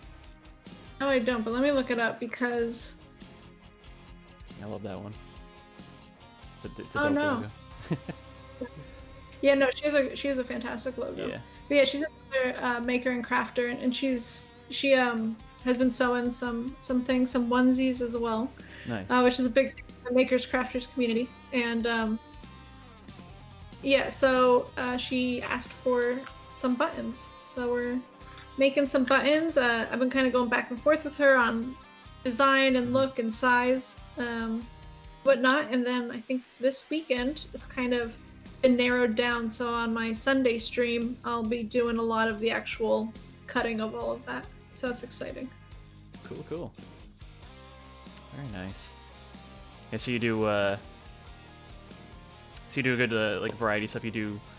You said you're doing buttons. You do a good number of like jewelry, like a lot of earrings that you've been selling or you've been creating. Most recently, we were talking about earlier, you've been doing some like wall decor stuff, which was coming out pretty cool. Some Christmas ornaments too. I remember seeing you selling too. So it leaves for like a whole lot of options for you to make, which is really awesome. Oh yeah, it's laser cutter is definitely very open-ended. The only thing that really constricts a laser cutter is, I guess, the overall bed size, like the overall cutting size, and if you can fit your design in that, and the thickness of the material, because realistically you can only get through a certain thickness, especially something like this, which is a hobby cutter. Basically, a quarter of an inch is basically the thickest it can get through, and even at that, it depends on the density of the material if the laser can get all the way through. But besides that, it's incredibly open-ended about what you can make on it, and that's one of the fun things I think also about being on Twitch is I've met so many cool people and have been asked and commissioned to do so many cool things. I would never be making buttons otherwise, right? And now I get to, and I'm having so much fun with it. Or like the things like the recorder has come up, or I've definitely done a number of vector projects for people designing Illustrator and stuff like that. But yeah, there's a lot of fantastic makers and crafters in the chat now. So Stray Robotics, welcome in. Good to see you. Hope you're doing well. Stray Swizzle. But yeah, that's yeah. I agree. So you've been so you mentioned you do a lot of like mostly woodworking or wood as like the primary base you've been working with, but I guess like between like that like acrylic, do you do like metals or not so much? No, so at least this level of a laser cutter can't do metal. Okay. Um, even on, generally it's never really suggested to do metal on a laser cutter because it could reflect the laser back at itself. Usually to cut metal, you want something like a water jet cutter, Okay. which is basically super high pressured. It looks a lot like a laser cutter. I mean, it's much larger unit because you have to like, you know, dredge all the water out. But instead of shooting a laser, it shoots an incredibly hard stream of water that cuts through.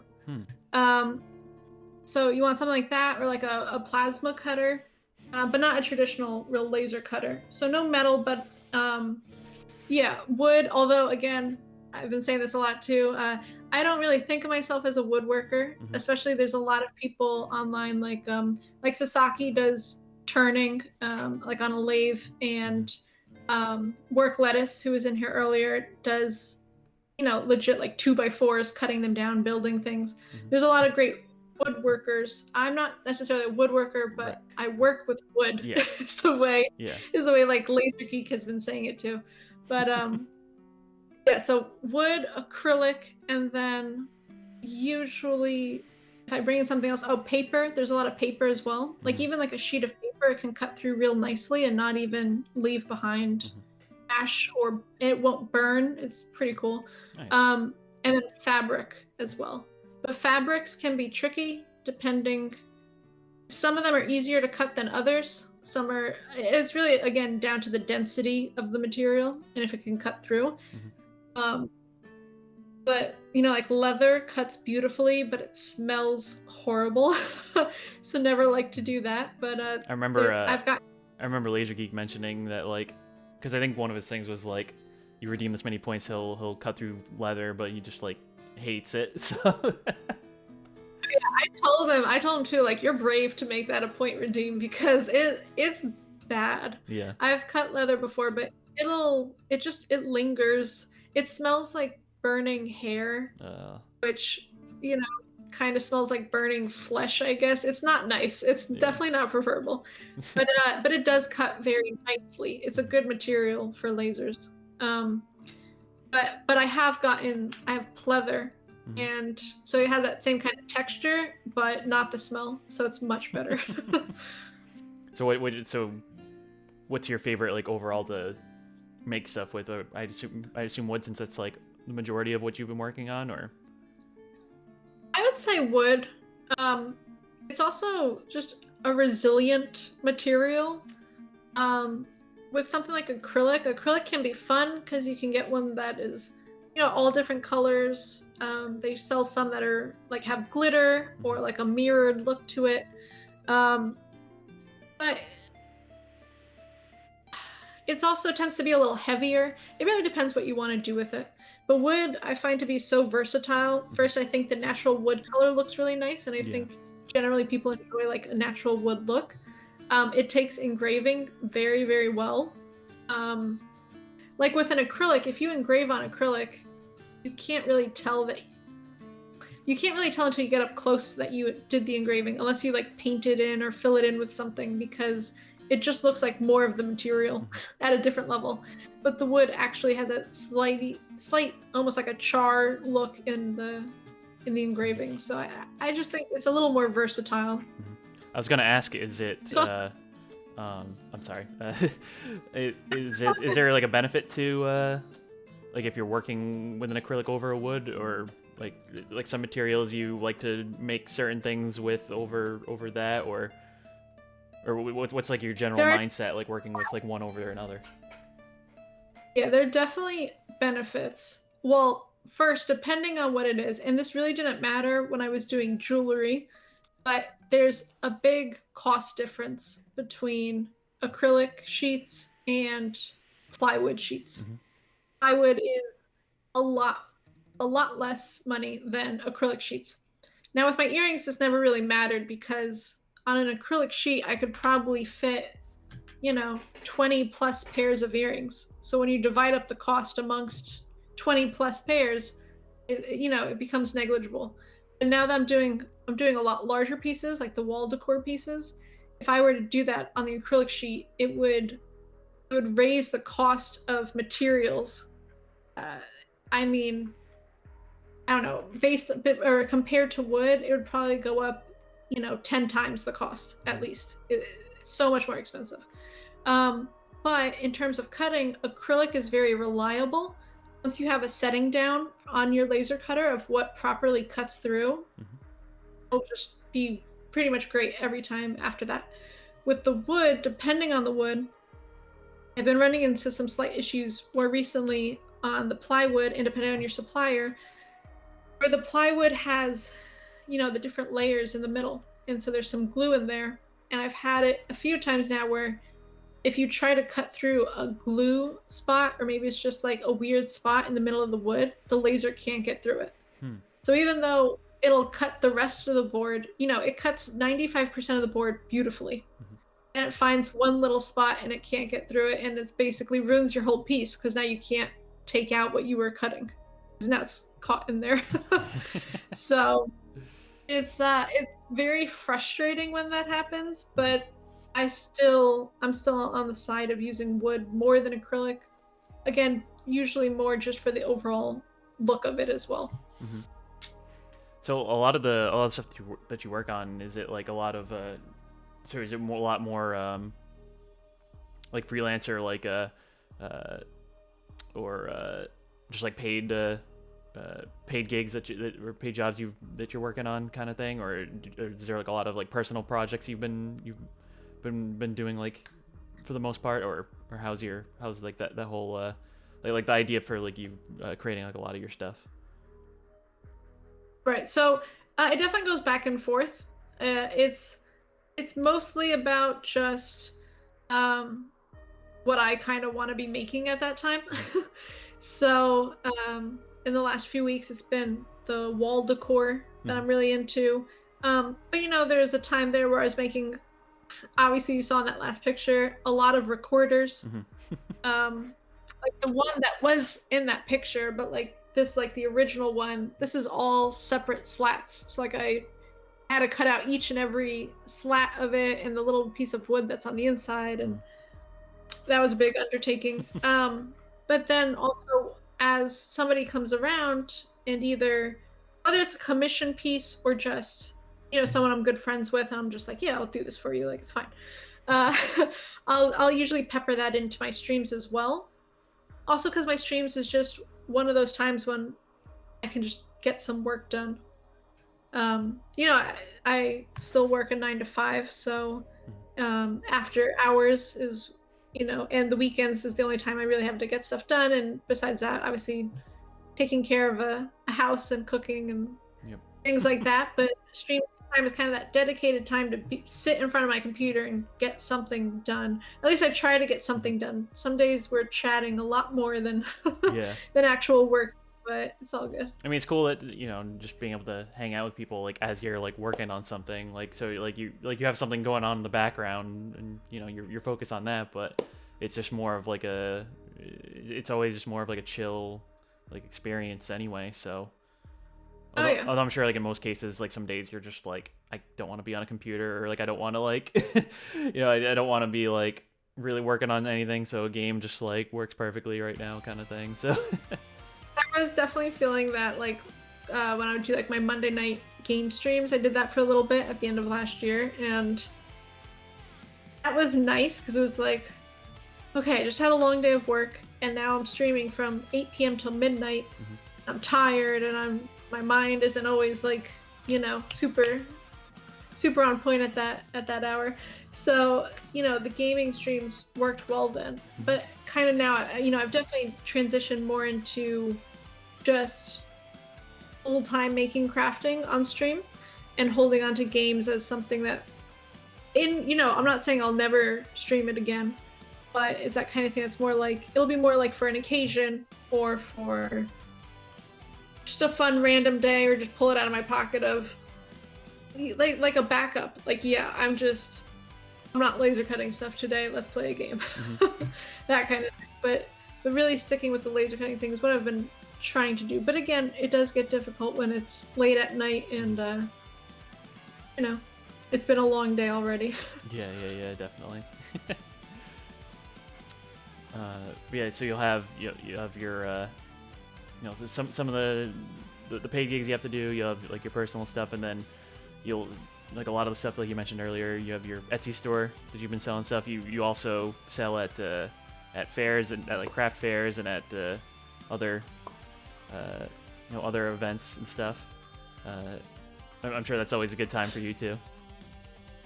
Yeah, it's real fun. 2020 really messed that one up though too, unfortunately. Yeah, I used to do a number of craft shows, and mostly during like the holiday season. And it was really nice, and it's one of those wonderful things to kind of see also what sells on my Etsy. Like what I would say is like the top seller on my Etsy is rarely the top seller in person. So it's kind of interesting too to see like depending where you are, the market, what town you're in, what do those kind of people go for more? Like what did they relate to more or like more that they bought? Or at the same time, if it doesn't sell as well, or if it sells better in person than online, that could mean, oh, my photos are not that good for it online then, because it obviously shows better in person. But I really, really love craft fairs. Is that kind of thing, like with everything, with streaming as well, it gives me heart palpitations. I get very anxious for it, very nervous, but it's always a good experience. I've always at least broken even, and usually I do better than that. Nice. But yeah, and it's nice to get, networking, get out there more, see what other people are doing, see what's popular, what people are kind of gravitating towards, things like that. But yeah, 2020 was obviously a big mix-up with that, and I started getting some emails about ones for this year, but I don't know if they're going to end up happening, canceling them, or if they're going to have to, or if it's going to totally change around. So I'm kind of just hanging on the back burner for now with those. Yeah, I'm sure for like a lot of the the in-person, the fairs, like those were a lot more like gratifying for you in general, like it just getting to actually like be there to sell one of your product to somebody and get that like satisfaction from them, like them being pumped to pick that up. Yeah, and it's just it's always nice to hear that somebody walks up and goes like, oh wow, you have such beautiful you have such beautiful pieces here. And of course that always feels nice, but it's just it's also just nice to know, like, especially people are going holiday shopping, especially at that time, because again, the shows I would usually do would be mostly November, December, because it would be these much larger shows and usually always do quite well. And a lot of parents come up with their kids and like, oh, we have to pick something out for this person. What do you think they will like? And like kind of let the kid pick it out too. I don't know. It's fun. It's interactive. It's definitely, I've gotten repeat sales or people who've come back and Nice. they'll say, oh, I saw you at this craft show, or oh, I bought this from this craft show, and I came back to get a pair for myself now because I gave them to my friend and they love them and I want them. So that's really cool. Nice. I definitely plan to get back into it. It's just, obviously with everything going on, have to see what kind of works out for this year and what doesn't. Yeah. How many did you do last year? Like despite like, I know you at least did like one or two, right? Yeah. So for 2020, I did 2 of them. And they were both outdoors. And they were in October, because for like the whole summer, everything was canceled, even outdoors ones, everything. And obviously for the late spring when everything started. And then around September-ish, we started with, okay, if it's outdoors and you have spacing between your booths and you can only have like 2 people at your booth at a time. Like they had all these regulations. You have to have hand sanitizer at your booth. Then we can do it. So we followed all the guidelines. It's also, I live in New Jersey. We have all the seasons here. And so in October, it's already getting quite chilly out. They were okay. They were not great shows. And I blame that half and half on, overall weather. It didn't rain, so that's fantastic, but it was freezing at one of the shows. And just, COVID itself, I used to attend a lot of craft shows just as like a purchaser, just like, wanting to see what people are making. And whenever I go to craft shows, I always go walk around and see what everyone else is doing. I'll leave like my husband at my booth or something so I can see what else is out there. But like with last year, I didn't, I mean, no one went out last year. I think I went out like, let me think, like maybe like a handful of times.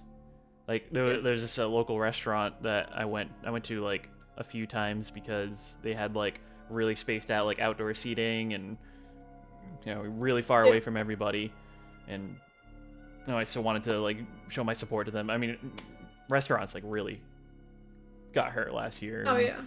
For a lot of the ones that like I really wanted to like just give them a little more love, and so that was like one of the only ones that I did, and then like I had a few kind of anxiously like hanging out with with friends, but other than that, like it was only really like like still like being safe around the family, and then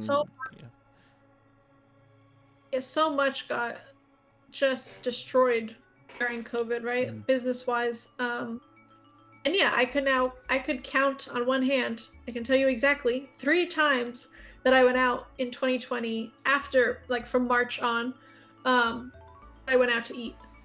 That I actually ate outside of my house or outside of like my parents' house. Because if I'm not at my house, I go see my parents like once a month. That's it. And like food shopping, and that's it. I now work from home even, so I don't go into the office. It's just here. And I know from people that I've met from doing the craft shows the previous years that there are people who've made this their full-time job, where maybe they have an online store as well, but there's some people who schedule these craft shows where they do them every single weekend all year long, and sometimes 2 in one weekend. They'll do one on Saturday, one Sunday. I have a good friend who's actually my sister's good friend. I know him, that he does these now, and it would even be where he would go do one show on the weekend and his wife would go do a show in a different town that same weekend. So these people, really made careers out of in-person craft shows, and then that completely dried up. And if you didn't have a presence online or not a strong presence, and a lot of these things, it's more like they do well in their sales because people walk by and they go, whoa, I haven't seen that before. Like they don't know to search for it necessarily. So it's hard to then move to a fully online interface if you didn't already have a strong presence there. And if these craft shows or in-person events were like your way to actually kind of make a career out of it. I mean, it's a good thing for you that you had your Etsy store. I'm sure that was like a good majority of your sales, like last year especially. Oh yeah, definitely last year majority was absolutely online. Obviously, thankfully I do have a 9-to-5 to support me, while I'm trying to really ramp up my shop. But yeah, I mean, it's horrible how many things had to shut down, and how many people are kind of going through a struggle to figure out how to make the ends meet when they don't have their normal resources available. Right. Yeah. I mean, hopefully, like later this year, I mean, at least we have like some good things happening. The vaccines are getting distributed now, and hopefully it's just back half of this year will be like when we'll start to get some normalcy again, and then 2022 will be like the year we can like actually like do everything that we were doing before. But just being safe and just being smart in the meantime. Right. I mean, that's all you really can do. But I mean, you know, masks are no joke. The whole thing is no joke. Try to be safe. Try to be careful. But yeah, recently, a coworker of mine, we were talking, and she mentioned something like, "Oh well, you know, maybe when it's all, you know, looking forward to 2022 is, you know, hopefully being like a normal year, like we're back to normal." And I was like, "Oh no!" Like I don't know why in my head it's just like, "Oh no, a whole nother year." Like I don't know why in my head I'm thinking like, "Come on, it's right around the corner. We're gonna get through. We're gonna get," but like obviously it's gonna take some time. Yo, Creative Ventures rating with a party of 17. Welcome in, everybody. How's it going? Good to see you. Thank you so much for that raid. Thank you for bringing your community over. I really, really appreciate it. If this is your first time here, welcome. Insane Carabello, welcome. Oh yeah, we have a riot going on. Friendship riot. Yeah, how's it going? Yeah, if this is your first time here, welcome. I'm KoppsCast. We play a lot of RPGs over here, some retro stuff, some modern stuff. Good variety of games, but also here every other Thursday, we have interviews with various content creators, whether they're Twitch streamers, YouTubers, musicians, what have you. And of course, this week we have 29Fireflies, our good friend over here. And I believe she was on. You were on Creative Ventures channel a couple weeks ago, right? Yeah. So the Creative Ventures is the streamer formerly known as Momo Blue. Okay. They updated her name to Creative Ventures. And yeah, she also has a kind of like a live podcast chat with makers and crafters. Cool. And yeah, I was on hers a couple weeks ago. She broke me into the scene of doing interviews, and now I've been doing them. And hey, Insane, how you doing? Yeah, thank you again so much, Creative. Thank you, Jordo. I was just about to do that. Yeah, give them a follow over there. What'd you do over there? Doing some art today. Very nice. An amazing interview you had with Sarah. Nice. Yeah, I think today Momo Creative Ventures was doing a kind of like a co-stream with Insane Cerebello, who does painting on glass and acrylic. Oh, awesome! Really, really cool work. Awesome. Yeah, I'll have to pop into both of their channels too. And yeah, welcome in. Yeah, everybody. for sure. Yeah, hope you're doing well, Creative and Insane. Now you're a star. Yeah. I'm a start. Oh, you're on their channel on Laser Geeks, and now you're here. Mm-hmm. Yeah. I mean, it's a pleasure having you. You know. Well, thank you. I really appreciate it. Yeah. I mean, I love. I mean, you are definitely one of the first people I kind of found and started following. I think that wasn't in making and crafting. Mm-hmm. Once I found you through Laser Geek, as we were saying, where we found each other through there, and yeah, there's now a bunch of gamers that, you know, through you, probably I would think actually is how I found them. Mm-hmm. But so many fantastic streamers out there in all these different groups, and I think it's cool how we all kind of mesh together too. Yeah, absolutely. Right, like Darren, you know, I see Darren coming to my stream. I definitely go check him out as well, even after he called me a home wrecker. I still went there. Darren's just a funny dude. Darren is hilarious, and it was just, and one day he was like, "I didn't mean it when I called you a home wrecker." I was like, "I know, but it's too funny for me to now not say it." He was so upset. I was gonna do some co-op Portal with you. Yeah, because I still haven't gotten to do it with him yet, but I know at some point he's he has a good heart. He's a good dude. I mean, he can be a little silly sometimes, but you know, he's the good intention's always there, you know. For sure. But but yeah, to everyone that was coming in, we were we talked a little about Sarah's gaming background and just her like main like background in general with laser cutting and stuff.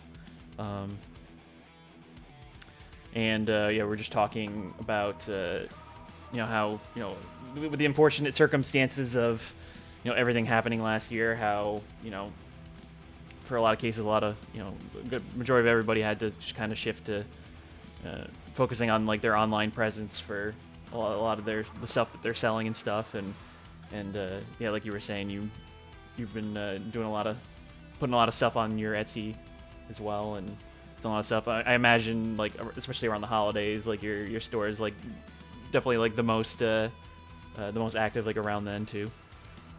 Yeah. Oh yeah. I mean, with everything, there's always seasons, spikes of people shopping, but definitely November into the first week or two of December is always a lot more active on Etsy, and then also in general, also on Instagram. I sometimes would post something and be like, you can message me if you're interested in it. So whether it's selling through just kind of just DMs on Instagram or the actual setup of Etsy, definitely November into December is a hot season. And then even actually January is pretty good too. I don't even totally understand the mindset of that. Maybe it's people who are kind of late or they just decide to treat themselves. But that's usually good. And then in my experience, March and April then can slow down a little bit, and then it usually ramps back up when it gets towards the summer. Yeah, for sure. 29 is the biggest start. And an eyeliner compliment, Calamity. Thank you. Turning red.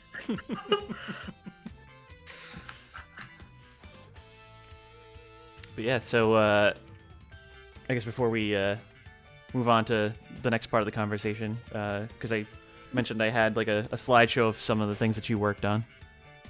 Oh, so yeah. Of course you showed off, and then we showed your recorder, which I love that you made that like part of your channel too. Like whenever you get like a new subscriber, you always play on it. Yeah. And I think one of your channel point rewards too is like learning a song on there too. Yeah, so that became really fun for me too. I'm not good at this, right? Like, it's definitely a joke. It's definitely not. Oh my God, Laser Geek was saying last week when I was on his podcast that oh yeah, this is the first time we have a musician on, and I was like, no, not a musician, not at all. That is so disrespectful to third graders who play this instrument so much better than I do. But it's just kind of fun. It just kind of came about. I decided one day that I should do something a little more exciting for like a subscriber. And I was like, oh, I love these horrible songs. And we had just talked about it recently in my chat about these bad recorder songs. So I just made it that. And then every time it would go off, I would like pretend to play along. And every time I would say like, oh, I wish I had a recorder so I could actually play it instead of just pretending. And then some people suggested, oh, you should laser cut one, which is how I started laser cutting these recorders so I'd have something. And then I got this actually from another streamer here, Melody. She sent me this very flimsy plastic, like the kind you would find in for a first grader, second grader kind of instrument. And I had so much fun just like learning some random songs. I never really learned that many though, so I did make a point redeem that you could redeem just playing a song, and I have a little list of songs I can play and I'll let them pick, or you can choose what song and I'll learn it for them before the next stream, and then the next stream I'll play it for them. Did you learn any of the Ocarina songs from Zelda? Oh, I did not, but that would be good, but it would also probably be that might be too sad for me because I'll mess it up so badly, and it's so beautiful already. I'm gonna save points and have you play Song of Storms. Oh, that'd be awesome. Maybe I should start practicing then. Yeah. It's gonna take me a while. But yeah, I love that you you made these, and Calamity in the chat asked if you're planning on cutting any other instruments. So, what's funny about that is actually I had someone else come into chat and ask if I could make an ocarina. Mm-hmm. And I was like, well, I could do something this shape. I know that kind of like weird shape of it. Mm-hmm. It won't work though. I always have to bring that out first though. Like whatever I make, it will not work.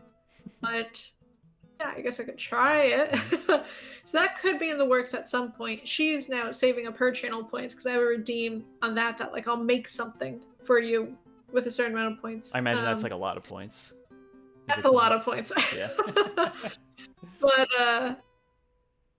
yeah, so she's saving up her points, but other musical instruments, I haven't really thought about that.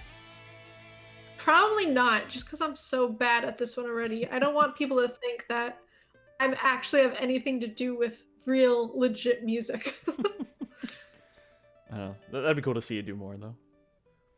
Yeah, I mean, well, it's always open, you know what I mean? Mm-hmm. I could always change my mind, and one day I'll be making a violin or something. I don't know. I love this piece that you did last year. Your Fuck 2020 Snowflake. Yes, the fuck flakes. It's so good.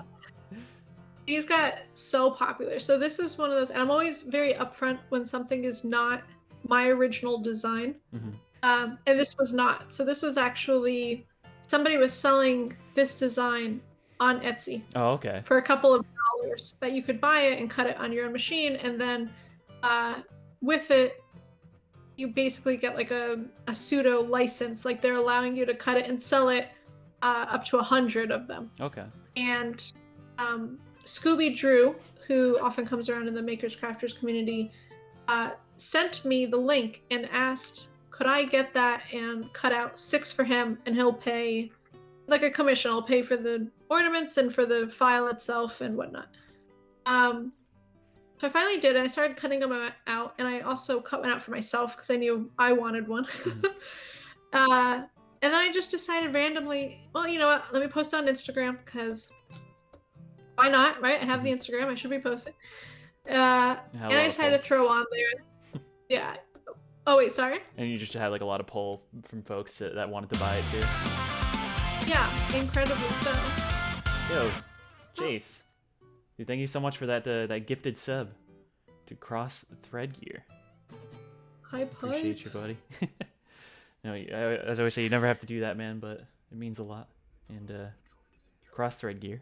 Enjoy your use of those Emperor's New Groove themed emotes, the Rage Cop emote, the ad reviewing, all that jazz. But I just appreciate y'all being here. But how you doing, Chase? Hell yeah, dude. Yeah, first of the year, man. First interview of the year, and it's been a blast. It's been a blast, man. But yeah, like yeah. Yeah, so basically I long story short, I posted on Instagram and I was like, hey, making these fuck flakes. If you're interested, give me a message. And going into this, I had 7 to cut. And by the end, I had to cut out 32. So it did pretty well. Nice. It definitely got a lot of interest across Instagram, but also here on Twitch, because people would see me cutting them out and ask about them. Cool. Mm-hmm. This was real big favorite of mine that you did. I remember there was a bunch of streams you were doing where you were working on these, but your Baby Yoda. Baby Yoda. Yeah, he took some time to figure out some troubleshooting of how to get his face correct, but basically it's a clear green acrylic for his head, and then plywood for his cloak, and then white acrylic for the background, and then also the outline. And that was kind of a new technique for me, that his face is all the details and whatnot are all engraved. And then actually flipped around and put in so that the engraving side is on the bottom side. So it's not on the top where you would feel it. And that kind of gave that better look to it. Like I was saying before, like how like when you engrave acrylic, it just looks the same. But actually, when you flip it over, it creates a slight shadow, so you can see the features better. So that one took a little while to figure out, some trial error. And that's a lot what we do on my stream as well. No matter what it is I'm doing, like now it's the buttons, or when I was doing these earrings, or when I'm doing the wall decor, I'll start with a general idea, concept, start in Illustrator or some kind of program, drawing it up, and start test cutting it and putting the pieces together and see what works, see what doesn't work. And I was really happy with how these came out. Yeah, I think they're adorable. Oh yeah, absolutely. And I mean, this is definitely one of your more like intricate ones anyway, because like you're mixing up the materials too. Yeah. And yeah, it's definitely a little more work involved, because I then had to figure out what kind of glue to use for it, because it kept showing up because they were clear. You know, that's clear green acrylic, so if you put anything behind it, you're going to see it. And it ended up actually being that I would glue in the outline and glue in his cloak, and his head. It was such a tight fit. It's basically friction fit, but because everything is flush, you can't wedge it out or anything, so it works pretty well. Thank you for the shout out, Darren. Yeah. Sorry, and you have these available on your Etsy as well, right? Yes. Yeah. Cool. I imagine, and this was probably like the most like time consuming, one of the more time consuming ones that you, well, just detail wise, more time consuming, I guess. No, definitely one of the more time consuming wise, because there were so many multiple steps that gave me issues along the way. Like first it was the actual engraving part of it and how to do that. And that was like, I used a slightly new technique on his ear. It doesn't show up too well in photos, but it's more of like a gradual like engraving. And then I had to figure out how to glue it in, because it wasn't gluing properly. So there's a few different steps for that, but definitely like the multi-piece parts like this definitely are a little more labor intensive. Yeah, for sure. Silver and Fantasy, welcome in. Good to see you as well. Hey, Silver. I start work at 4 a.m., so I'm in and out of naps. Oh. Darren, whoa, 4 a.m. Yeah. Hope you get a good rest tonight, buddy. Really loved this piece that you did too. A little more simplistic, but it, you know, who doesn't love ice cream, right? I loved these, and these are one of those, like I was saying too, like how, you know, something that might not sell well online, but then does well in person. So one of the craft fairs I had done, that was, even though it was already the end of September. Oh, Darren, thank you for that gifted sub to Sasaki. And you don't have to do that, buddy, but I appreciate you.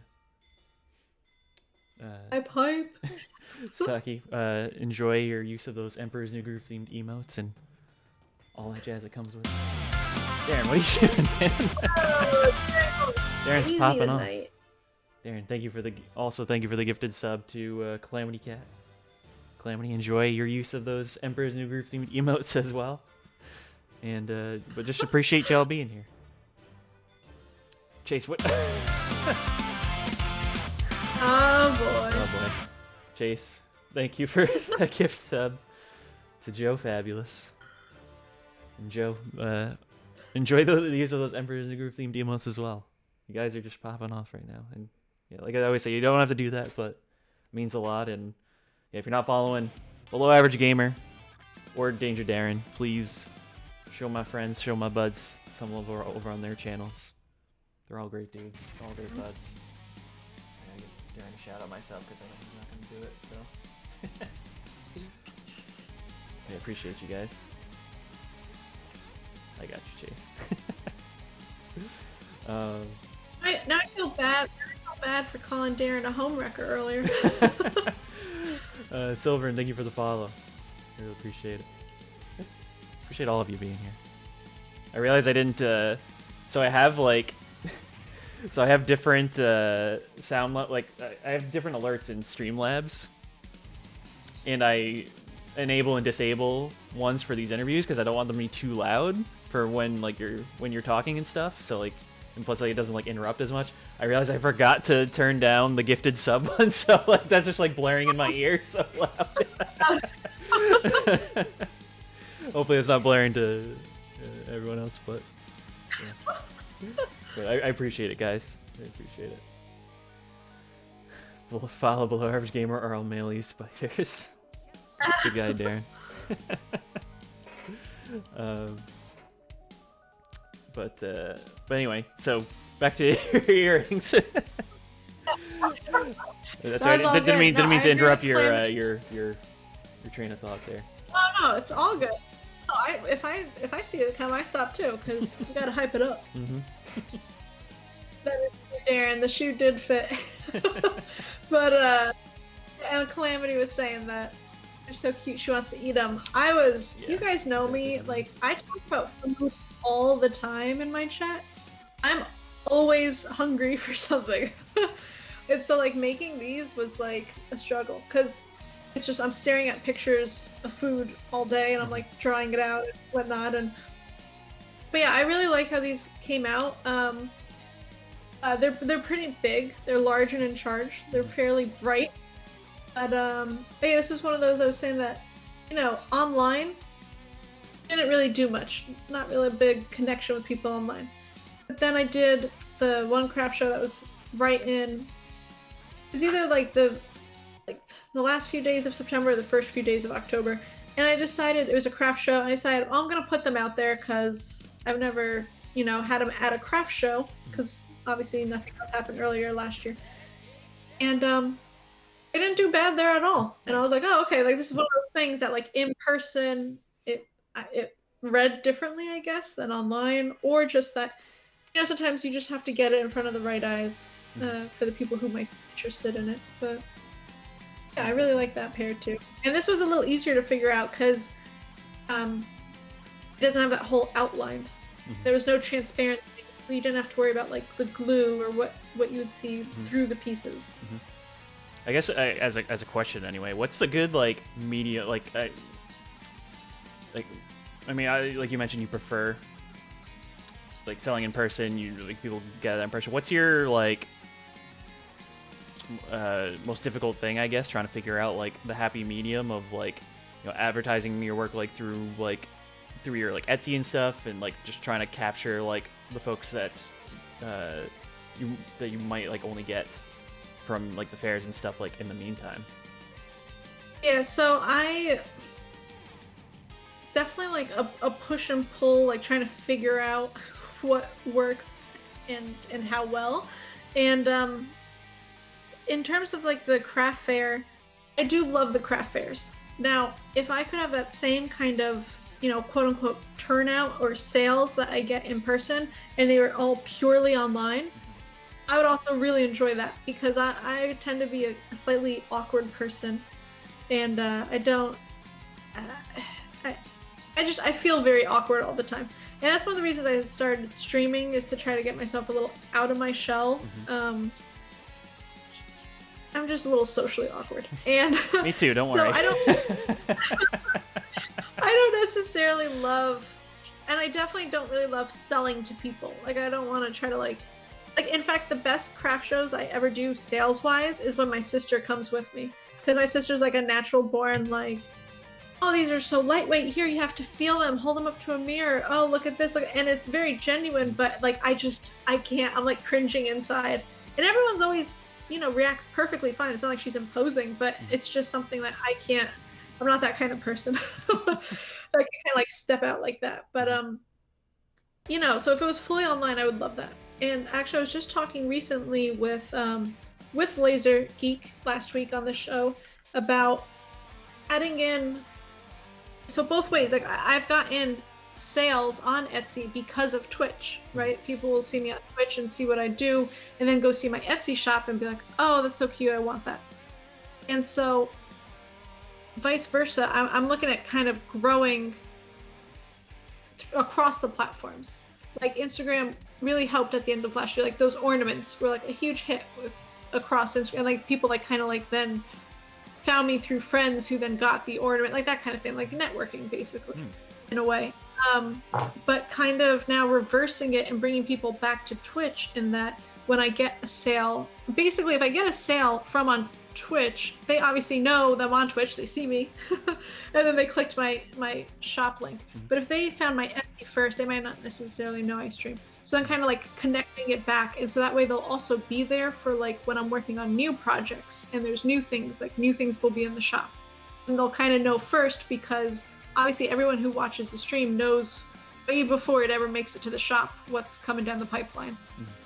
So it's kind of like, I guess, like feeding through all the communities that I kind of have going on, whether it's on Etsy or Instagram or Twitch, and kind of like cross-referencing them back to each other, kind of hopefully keep growing.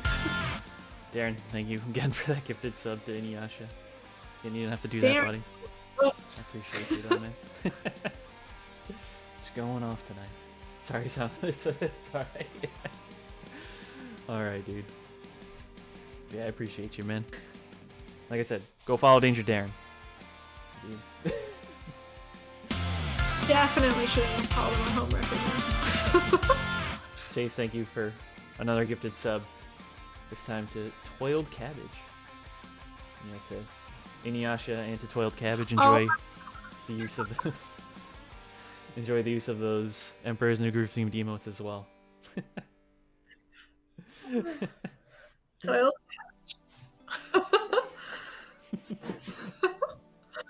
Love it.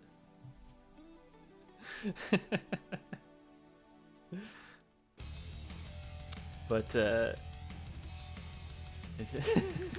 you could say that, Darren.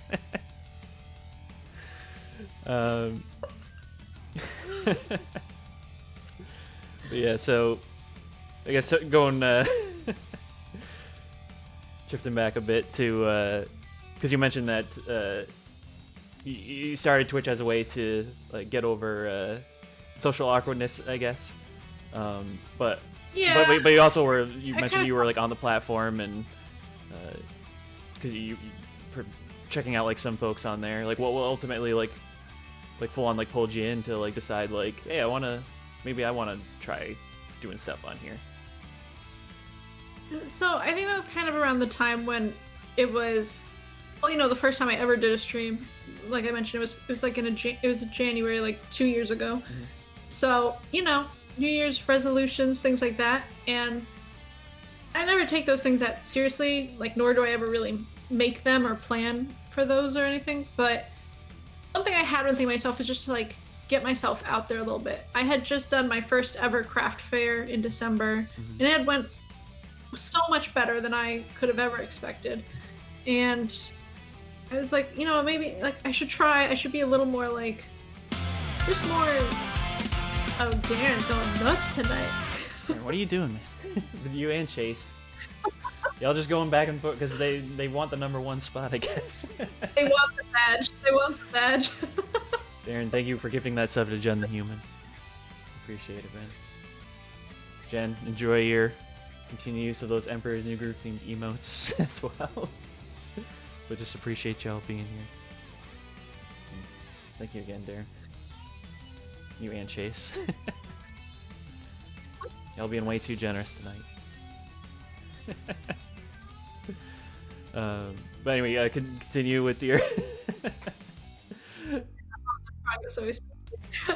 Yeah, I just thought, you know, get myself out of my shell a little bit, meet some people maybe, and then really what I honestly also thought was this would be a way to make sure I get work done, like my crafting work. Because again, my crafting work can really only happen outside of my 9 to 5. And there's a lot of days where, you know, you go in the office, you work the full day, you get home, and a lot of my work is on the computer. Like the programming of everything to cut out, the designing of everything to cut out, it's all on the computer. So to work the full day on the computer, to come home and sit in front of another computer, you know, half the time I just don't feel like doing that. So it was like, okay, this will be a way that I have to stick with it. I'll get stuff done. Not only that, but people don't want to see you make the same thing every single day, I'm sure, online. So gotta get my work done. And I think in the beginning it kind of it worked out, and then you know, as more and more friends come by, then you kind of do less work. It's definitely helped me a little bit get out of my shell. I'm still, I think, a very um, awkward person, a very nervous person, but you know, everyone I've really met so far has been so nice, so kind. The crafting community, especially, but honestly, everyone across all the communities that I've met have been so welcoming and very helpful. If you have any questions, if you have just really great communities, fun people, easy to joke with, easy to just hang out with, and that definitely kind of sucked me in as well. Yeah, awesome. And so, yeah, you started out, were you initially, so you went in, like, figuring you were going to do, like, your, like, the laser cutting stuff on there, or were you, like, thinking more games at first, or what was, like, your whole, like, game plan initially? At the very beginning, games ran through my head, because, again, you know, when I first found Twitch, it was for games. So, you know, that first chunk of time that I spent on Twitch, just going around checking out different people's streams, it was mostly all gaming. And I was like, oh, like that looks fun. And then that also looks like a way that I can game and not feel bad about it if I'm streaming it. Because then it's like, oh, it's being productive. It's not just me playing games. But then very soon after, I found the makers and crafters community. Mm-hmm. That first one being Laser Geek Creations, and then I was like, oh, I could do that. Like, okay, yes, I need to get my work done. I need to have something to kind of hold my feet to the fire and have people hold me accountable to, like, you know, you can't, like, oh, you're still working on that? You worked on that last month too. Yeah. So, yeah, I kind of thought of both, but then when I saw the makers and crafters, I was like, I was much more swayed to the makers crafter side, because personally, again, I wanted to get stuff done. Yeah. I mean, it's I think it's even if you're working on some of the same stuff, like, it's still interesting to see, like, your progress, like with the Baby Yoda things you're working on. Like, it was really cool to see, like, you know, you working on an Illustrator, then, like, the next time you were on, then you were, like, starting to do the cutting, then the next time you're like, all right, this material now, and I think that's a really fun thing to, like, check out through that. So just to see, like, the inevitable, like, progression of, like, where you're going, like, with, like, a certain project, and then then of course, like, when the final thing's done, then it's just like the full build up, you know. Yeah, I mean, I've gotten so much fantastic feedback from chat as I'm working on things. There's things I didn't think of, or troubleshooting issues, like with that Baby Yoda. Originally, I didn't want him to have an outline. I wanted him to be like the ice cream, where no outline, it's just like his cloak, his head, that's it. And just was not working with the whole glue fiasco. Mm-hmm. But some people in chat were saying, like, do like an inlay, do like an outline so it just fits in. And I was like, yeah, well, I mean, I'm gonna have to, let me try that out. Mm-hmm. And it worked fantastically. And you know, I think it makes it a little interesting too to see, like, the full project from beginning to end. Mm-hmm. I do know generally my streams tend to be a little more popular when I'm actually getting the laser cut section done of it. But you know, I think it's, for me as a designer, it's just as important to see, like, that beginning and making it editable and changing it as I go. And then through the troubleshooting steps, and then finally, like, the final steps where I have to make a few pairs of them. Mm-hmm. Darren says it's cool how for so many people, streaming pushes them to proceed in the game hobby trade at a pace and consistently that they might not have if they weren't streaming. Mm-hmm. Chat can be full of brilliant ideas to add to the task as well. Yeah. Yeah. Exactly. Dude. I completely agree. And it definitely makes me get my work done. This is another reason why I show that whole background of it, right? Like, I guess in a perfect world, maybe I wouldn't show so much of the initial setup and just get right to the troubleshooting and making. But again, like, the time I have to do my actual own work ends up falling during my stream time, obviously. So it's, you know, it gives me a chance to get my work done. What would you say is the when most... I'm not talking to What would you say is the most like satisfying part of like your whole like channel building process?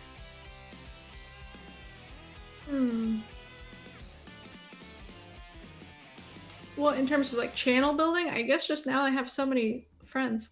Yeah, just the whole community. I guess it's maybe like, yeah, like I don't know, that's selfish or whatever, but it's just I've met so many people who like I feel are like legit friends. That if we all found out, I mean, we know that we're not, but if we all just found out one day that we all like lived in the same like 20-mile radius, I'm sure we would all meet up like as soon as we could, right? Like real legit friends and people who I look forward to coming by. And some people like, I mean, it's online, right? So you have to take it with a slight grain of salt. There are people I've never seen their face before because maybe they don't stream or they don't stream with a face cam or whatever it might be. I don't know what they look like. I don't know their real name, but I feel like they're my friend. Yep. And, you know, they come around. I get excited to see them come around. There's people I now trust for their opinion that I'll go to them with like on the side in a private chat and just ask them, hey, what about this? What about that? It's community is everything. And community, I don't know, is a good word for it, I think, as a collective, but really at the end of the day it's friends. Yeah. It's so nice to have friends. Yeah. Yeah. I feel like I'm like in the same boat as you, because like I always like, I don't know, I always feel weird in a sense calling it like my community, because like especially because like so many of the friends are like other streamers and other, so I just kind of like always like try to phrase it as like collectively, like, yeah, just like you said, like a big group of friends or group of buds, or yeah. I mean, we definitely use the word community a lot in makers and crafters. Yeah. Because as a whole, the community is like extremely welcoming. Like what I like to say, like especially when I see someone new come in, and generally when I see someone new in my chat, like I ask them, like, do they do crafting as well, or do they do gaming or streaming? What are they into? And especially when somebody new into the makers and crafters world, I always tell them, you're gonna have a great time. It's extremely welcoming. Basically, don't be a dick, and you're gonna get along with everybody. Like, just be a cool person. Just be nice. Just be, have fun, and you're gonna get along with everyone. And it is a whole community, but within that community, obviously, like to have such great friends, it's fantastic. Darren, throwing a joke at you, but also giving you some kind words there too.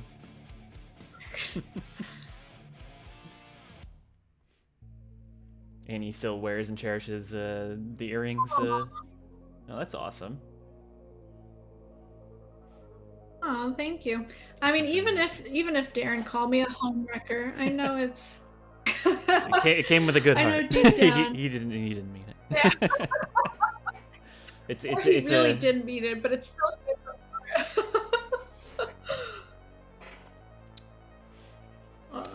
Full send for internet friends. Oh yeah. And yeah, you're totally right. Like especially like the way that last year played out too. And I mean, I've pretty much with like every guest I've had on here, I've basically feel like I've told the same story. Just between like once I was really like jumping into like more channels and stuff, and then met my buddy Modest Millhouse, and then met his friends Jordo and B, and we all just became good friends. And then like especially then once like everything like shut down, and then we were just all just always hanging out in each other's channels, and then met more friends, and then it was just then like I said, that whole big circle of love. That's what it is. And it's just been for sure. Yeah. And that's like when we started talking today. It's rough to say that it's rough to say that anything was a positive spot of 2020, with how many horrible things happened. But a bright spot, at least on Twitch in 2020, is so many fantastic new streamers came on, met so many people, became better friends. Like I've known Calamity for over a year. Calamity Cat. And we knew each other back when we would only have 2 or 3 people in our streams at a time, and we raid each other and just be friendly. but like we actually started like talking and kind of getting to know each other this year, and it's almost that kind of thing where I was always amazed because I was like, oh my god, it's like the cool girls talking to me. But now to have so many good friends like her and everyone else in the Discord wind downs, like we actually hang out, you know, we all get a drink, hop on the Discord, hang out. That's awesome. Do like movie nights and stuff too? Oh, there was not movie per se. It's more just like hanging out. Everyone has like their face cam on. Yeah. You know, so it hops around whose Discord it's going to be held in that week if there's one going down. It's just whoever's around to come by, come in, have a drink, hang out. Yeah, I mean, you don't have to drink, but you know, do you? Yeah. And just hang out and I don't know. Just have a good time with everybody. Yeah. Yeah, exactly. No, I mean, yeah, Discord's a great way to do that with everybody. Like, I really need to do like a lot more. Like, it's been like mine in particular. We've all been fairly active in our food channel. Like, we have a lot of really great. I mean, Darren, he's a great chef. We have Pastor Mike. He's always posting stuff in there, and like we're all just, you know, it's awesome to see like everyone active in there. But yeah, I would love to do more. Just like because we did a movie night like right before Christmas, even though I have like some technical difficulties like trying to get that to work on my end. But no, it's great. Just, you know, like usually on B's server actually we will do some like hangouts in there, and yeah, it's just a great way to just, you know, hang out with everybody and just, you know, just shoot the shit. Like if we're, you know, we're all just, if we're not doing anything in the meantime anyway, we're just oh yeah, and it's totally taken the place from, you know, during normal times you might go out with IRL friends or, you know, or your family or your partner, whoever it might be, you know, go out for dinner, go out for drinks, go out for a movie, go out for whatever. There's no more going out, so now it's like hang out and wind down and have a drink with your friends online. Yeah, exactly. And there he is, Pastor himself. Nice. And yeah, Darren's food is no joke. I still remember the first time Darren sent some photos of his food. I was like, holy crap. Oh yeah. I always joke with him all the time. I'm like, dude, I'm gonna hire you as my personal chef. If I could afford him, I would. My partner and I, we've been going nuts, just cooking like a lot of different stuff. Like we either haven't in a while or didn't. So like last weekend we did some like homemade pizzas that came out really good. Ooh. So I did my buddy Jordo, he gave me the idea. It was pepperoni, cream cheese, and chicken. So okay. No, it's weird, but no, it's amazing. Like, trust me, with marinara sauce, and it was like straight up one of the best pizzas I've ever had. Like, is the cream cheese in lumps or is it spread around? It's a little bit of globs like here and there. Like I tried to like evenly like disperse it. Like when you have sauce on the dough, it's kind of hard to, you know, put the. Right.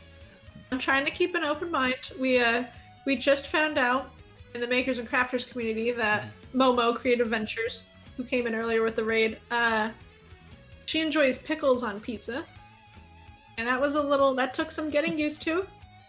Yes, we all agreed that. I have had pickles on pizza before. It was like a cheeseburger pizza, and that was really good. I have heard of, but I think just on plain pizza, she said that she adds it. That's it. But it was different. I had a strong reaction at first, but yeah, so we agreed in the end that, you know, until you try it, you really shouldn't knock it. Yeah, exactly. And at the end of the day, it's pizza. Like, if it's pizza, I'm down. Mm-hmm. And if the only way I can have that pizza is with pickles on it, I'll try it.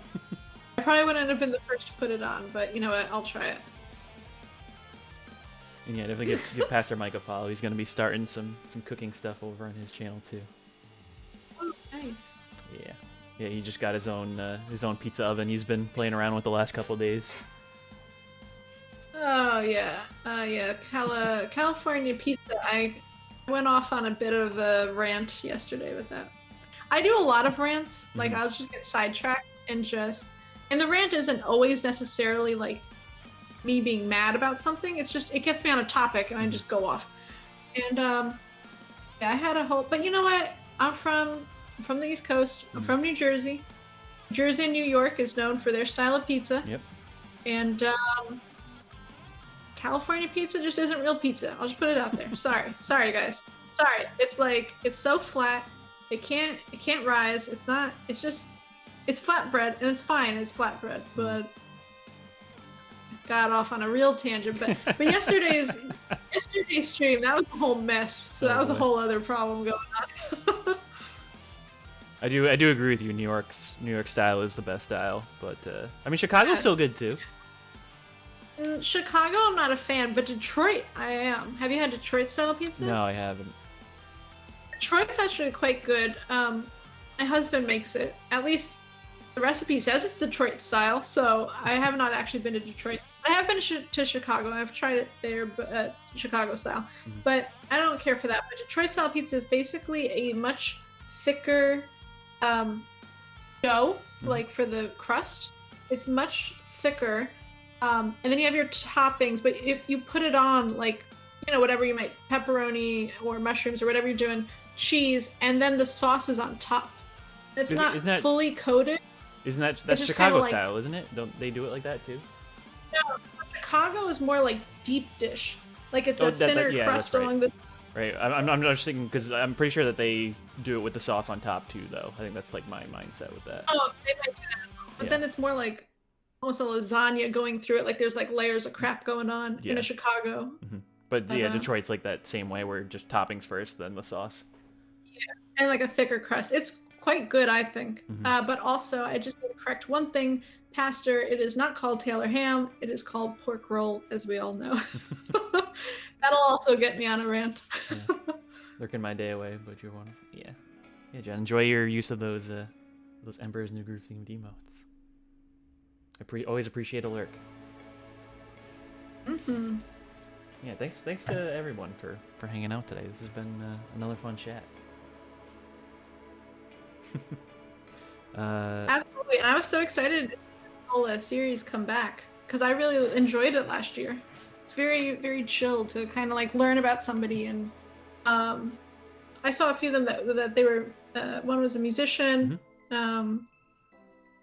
Actually, no, two were musicians, just in different fields that I would normally probably not delve into that much, but to kind of hear their backstory and what like they're all about. It's really, really cool. Yeah, I try to, like I told you before we went live, I tried to like bounce around. Like I try not to just stick with like Twitch streamers, and so I'll do like a streamer, I'll do a YouTuber, musician, like you said. Like I'm really trying to just get like various backgrounds, like to make it a little more varied, a little more interesting. Like especially like, if it's like something you're not as familiar with, and if that might interest you, kind of thing. So I mean, they've all been a blast. They've all been super fun. Like I've had a lot of my, had some of my like oldest friends on here. Like my buddy Ben, he was one of the musicians. Maybe that was the one that you saw. He was the drummer of a Boston band called Death Before Dishonor. Yes, I did see that one. Yeah, but it's just such an interesting to delve into like a totally just different lifestyle than to like hear backstories of it. It's really, really cool. Yeah, and especially with the musicians, like tour stories, and just it's cool. It's cool like learning a lot about that stuff, and and then just for the artists that I have on, like they're like creative backgrounds, and it's super fun, and I love that's like another reason why I want to have you on too, because like I haven't had like a crafting like artist or a crafter or one of like your similar background, so in that and always loved hanging in your channels too, in your channel too, so. Yeah, it's just and this has been a blast chatting with you, and getting the whole background about you for everyone in the chat to listen in on. So. Well, I mean, like I said, I really appreciate you asking me to be on. Super excited to break the mold for the makers and crafters community. Oh yeah. The KoppsCast. But you just have to one more PSA for Pastor. It's definitely pork roll. That's a big fight. You know what, B-Cops, what do you call it near you? Do you just call it Taylor ham? You have that? What do you call it? I guess I don't know. You know what we're talking? Not necessarily. It's a Jersey thing, depending on where you grew up, what side of the state you're from, what you call it, but just had to put it out there. Yeah. So we're I figure I won't take up too much more of your time. I appreciate the again, thank you so much for coming on. But before we wrap up, and I figured there will be time like right at the end. I always like to keep for everyone to if they have any questions for you. But one of the last things I want to ask you about, because you did that one ship challenge recently. Oh, the one ship challenge. Whew. That was aggressive. I was rooting for you the whole time, but then I was just like, oh no, like I felt really bad. Like you were literally looked like you were dying. Yeah. So that one chip challenge, if you guys don't know it, it's from this company called Pocky, and they make tortilla chips. They actually make a bunch of different kinds of tortilla chips, but they all have like hot peppers infused in them or like coated on them. But they make this one chip challenge that's supposed to be the hottest chip in the world. It's like over 1 million Scovilles, and it has Carolina Reaper and Szechuan and a bunch of other peppers as well, grinded into it. And it all started with in December. A bunch of us across Twitch, but a lot of us in Makers and Crafters did a charity week for the Starlight Foundation. That Calamity Cat kind of like put us all together for this charity week. Awesome. And my kind of thing was like, oh, if you donate a certain amount, I had these hot jelly beans, and I would eat one of the hot jelly beans, or multiple of them depending on how much you donated. And then it just kind of turned into this thing one day where so there's a guy around the Makers and Crafters community named 1010, who's kind of like the lovable troll. Everyone knows him as, he's such a troll, but he's honestly a good guy, but he's a troll. And he came in and he was like, what about the one chip challenge? Like, instead of those beans, what does it take? What do I have to donate for the one chip challenge? He's like, I'll pay for the chip, I'll put in money for the donation, what is it going to take? And we spent nearly a whole stream going back and forth while it was a game stream. I was playing a game, and we were just talking about like how much money would it take for him to donate. And we decided, all right, it's gonna be $100. So I was like, no, don't donate the $100. Like, we're not gonna do this. We're not gonna do a one chip challenge. Dropped you $100. Well, he did it. Actually donated 150. It was major. But then it was like, oh my god, okay, we gotta get the chip. And then I had all these issues of actually getting the chip because I ordered it, it never showed up. I then had to return it. I had to ask for my money back, whatever, go somewhere else. I finally got it. We finally did it. I did it the day before Christmas Eve, which I didn't know was a great idea or not, because I was like, am I gonna be in pain like all of Christmas Day or something? But it was intense, and in some ways, in retrospect, I felt slightly bad because so many people have told me how painful it was to watch and how bad they felt for me. But for me, the whole time, I didn't mind it at all. Like, it was a great charity. It was for a great cause. And we kept saying, we were joking, we kept saying, it's for the kids, it's for the kids, we're doing it for the kids, for the Starlight Foundation. But I mean, honestly, it was for the kids, and I didn't mind doing it. There's a part of me, I kind of wanted to try this chip already, I just had no reason to do it, so why would I? And then I had a reason to, and it was very intense, but I mean, I'm here to tell the tale, so it wasn't that bad, I guess. You have Pastor Mike in the chat. He's done it twice already, and the second time he like literally like no sold it. He just like oh, this is nothing. As like just, I prepped myself by watching YouTube videos, and they ranged from people who spit it out and were like coughing and like going nuts to people who literally didn't even react. They didn't flinch. Like, I don't know where I'm gonna fall in here. At the end of the day, it was incredibly hot, but my biggest fear was like, I don't know, what if I like, I don't know, throw up? I don't know, is that against TOS rules to throw up on Twitch? I was like, I don't know, I don't even, what am I getting into here? But it was okay. It was alright. But it was never crazy again though. hot. No, never again. I mean, no reason to. You know what I mean? Like, if anything, I did it because I kind of wanted to, and I wanted to see what it'd be like. And now that I know, and I don't need to know again. Yeah. I mean, credit to you for doing that. Like, I feel like if I did that, I would literally die. Like, because I have like my own like, I mean, I can only handle heat to like a certain degree, just because of like, you know, lifetime stomach issues. Right. But well, you do wasabi peas, and I think that those can be aggressive sometimes. they're really not that bad. Like, the worst thing about it is just the heat that like hits my nose. Yeah. I mean, clears your sinuses, nice, but yeah, it's just like if because the way that I have it set up, so like people can stack it. So right. I've had people stack like 12 or more, and like when I have to eat that many at once, like that one really like destroys my nose. Like that one's bad, but like it's not so much like spiciness though. Like it's not like it doesn't like burn going down or anything. It's just like as I crunch down, and then it just like immediately just like it's like a punch to the face, you know. I will say, like, I spent that whole rest of the day after eating that chip just kind of like lounging in bed because my stomach was just done. Of course, Darren, you had to redeem that right now. I don't even have the bag with me right now. I normally turn those off, and I forgot to turn them off today. I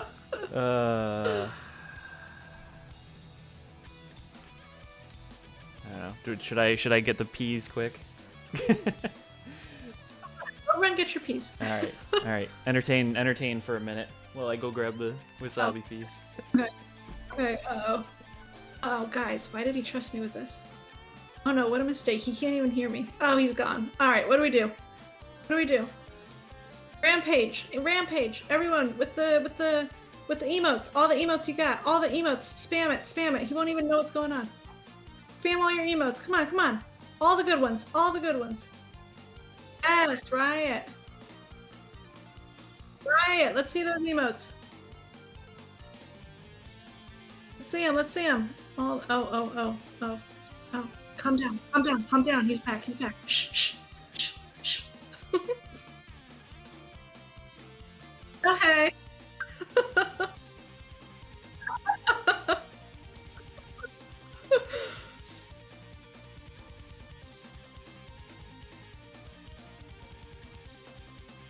8 pounds? Oh, okay.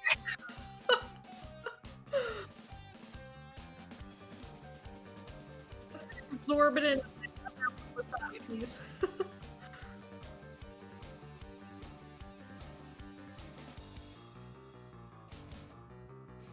Hold on, there's one more redeem.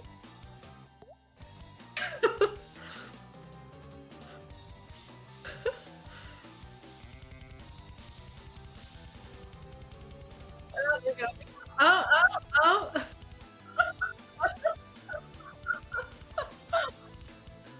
Load up those peas.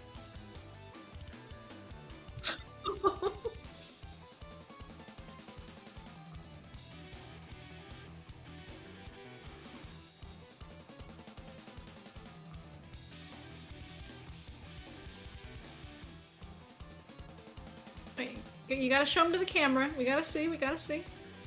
Alright. Wait, I realized I was muted that whole time. My apologies, everybody. She could hear me. The chat could not hear me. I apologize. He was just counting. He was only counting, that's all. Yeah. He was calling you all a lot of bad names, but I can't with that. She's lying. Alright, so we got our 12 Ps here. So, here we go.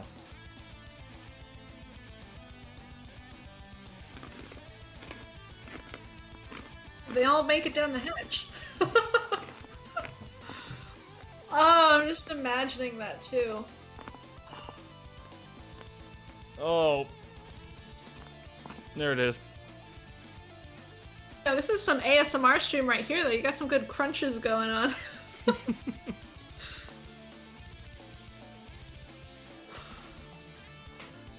thanks for redeeming, everybody.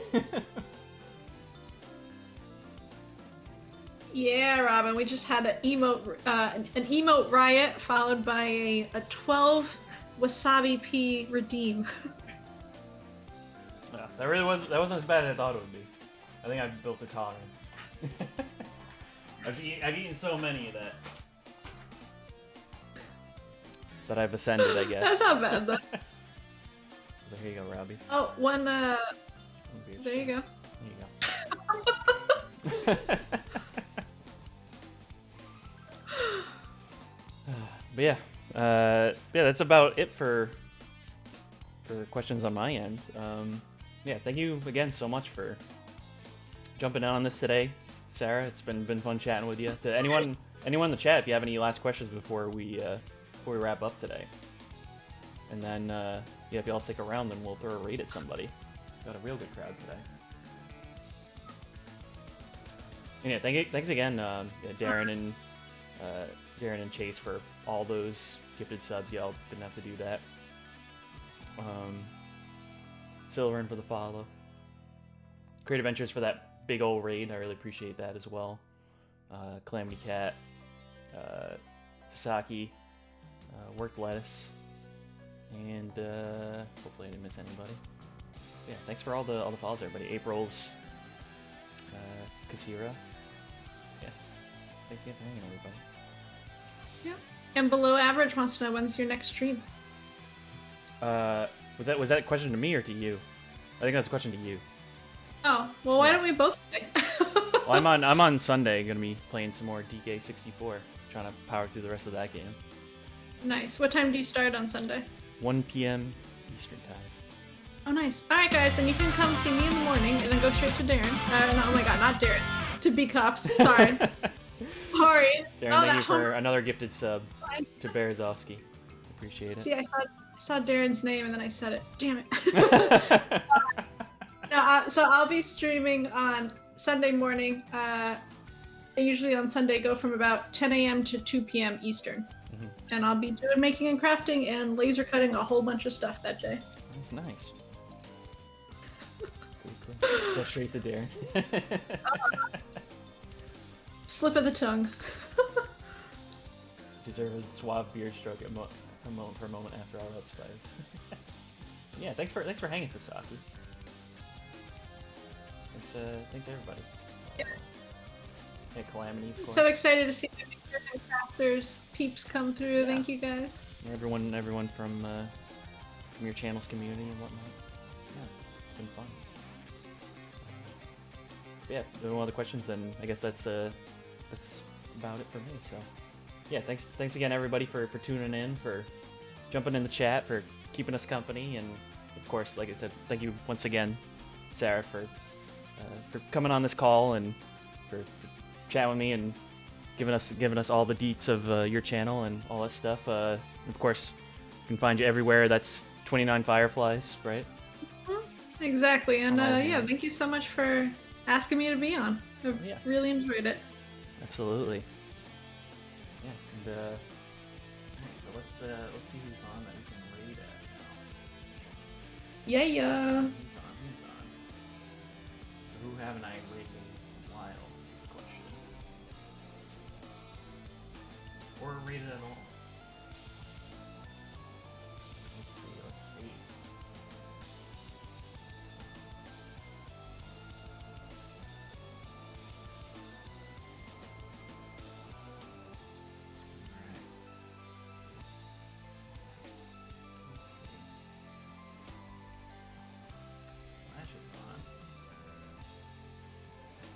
We never raided Lash. Let's raid her. He's awesome. So I get down over there. Alright.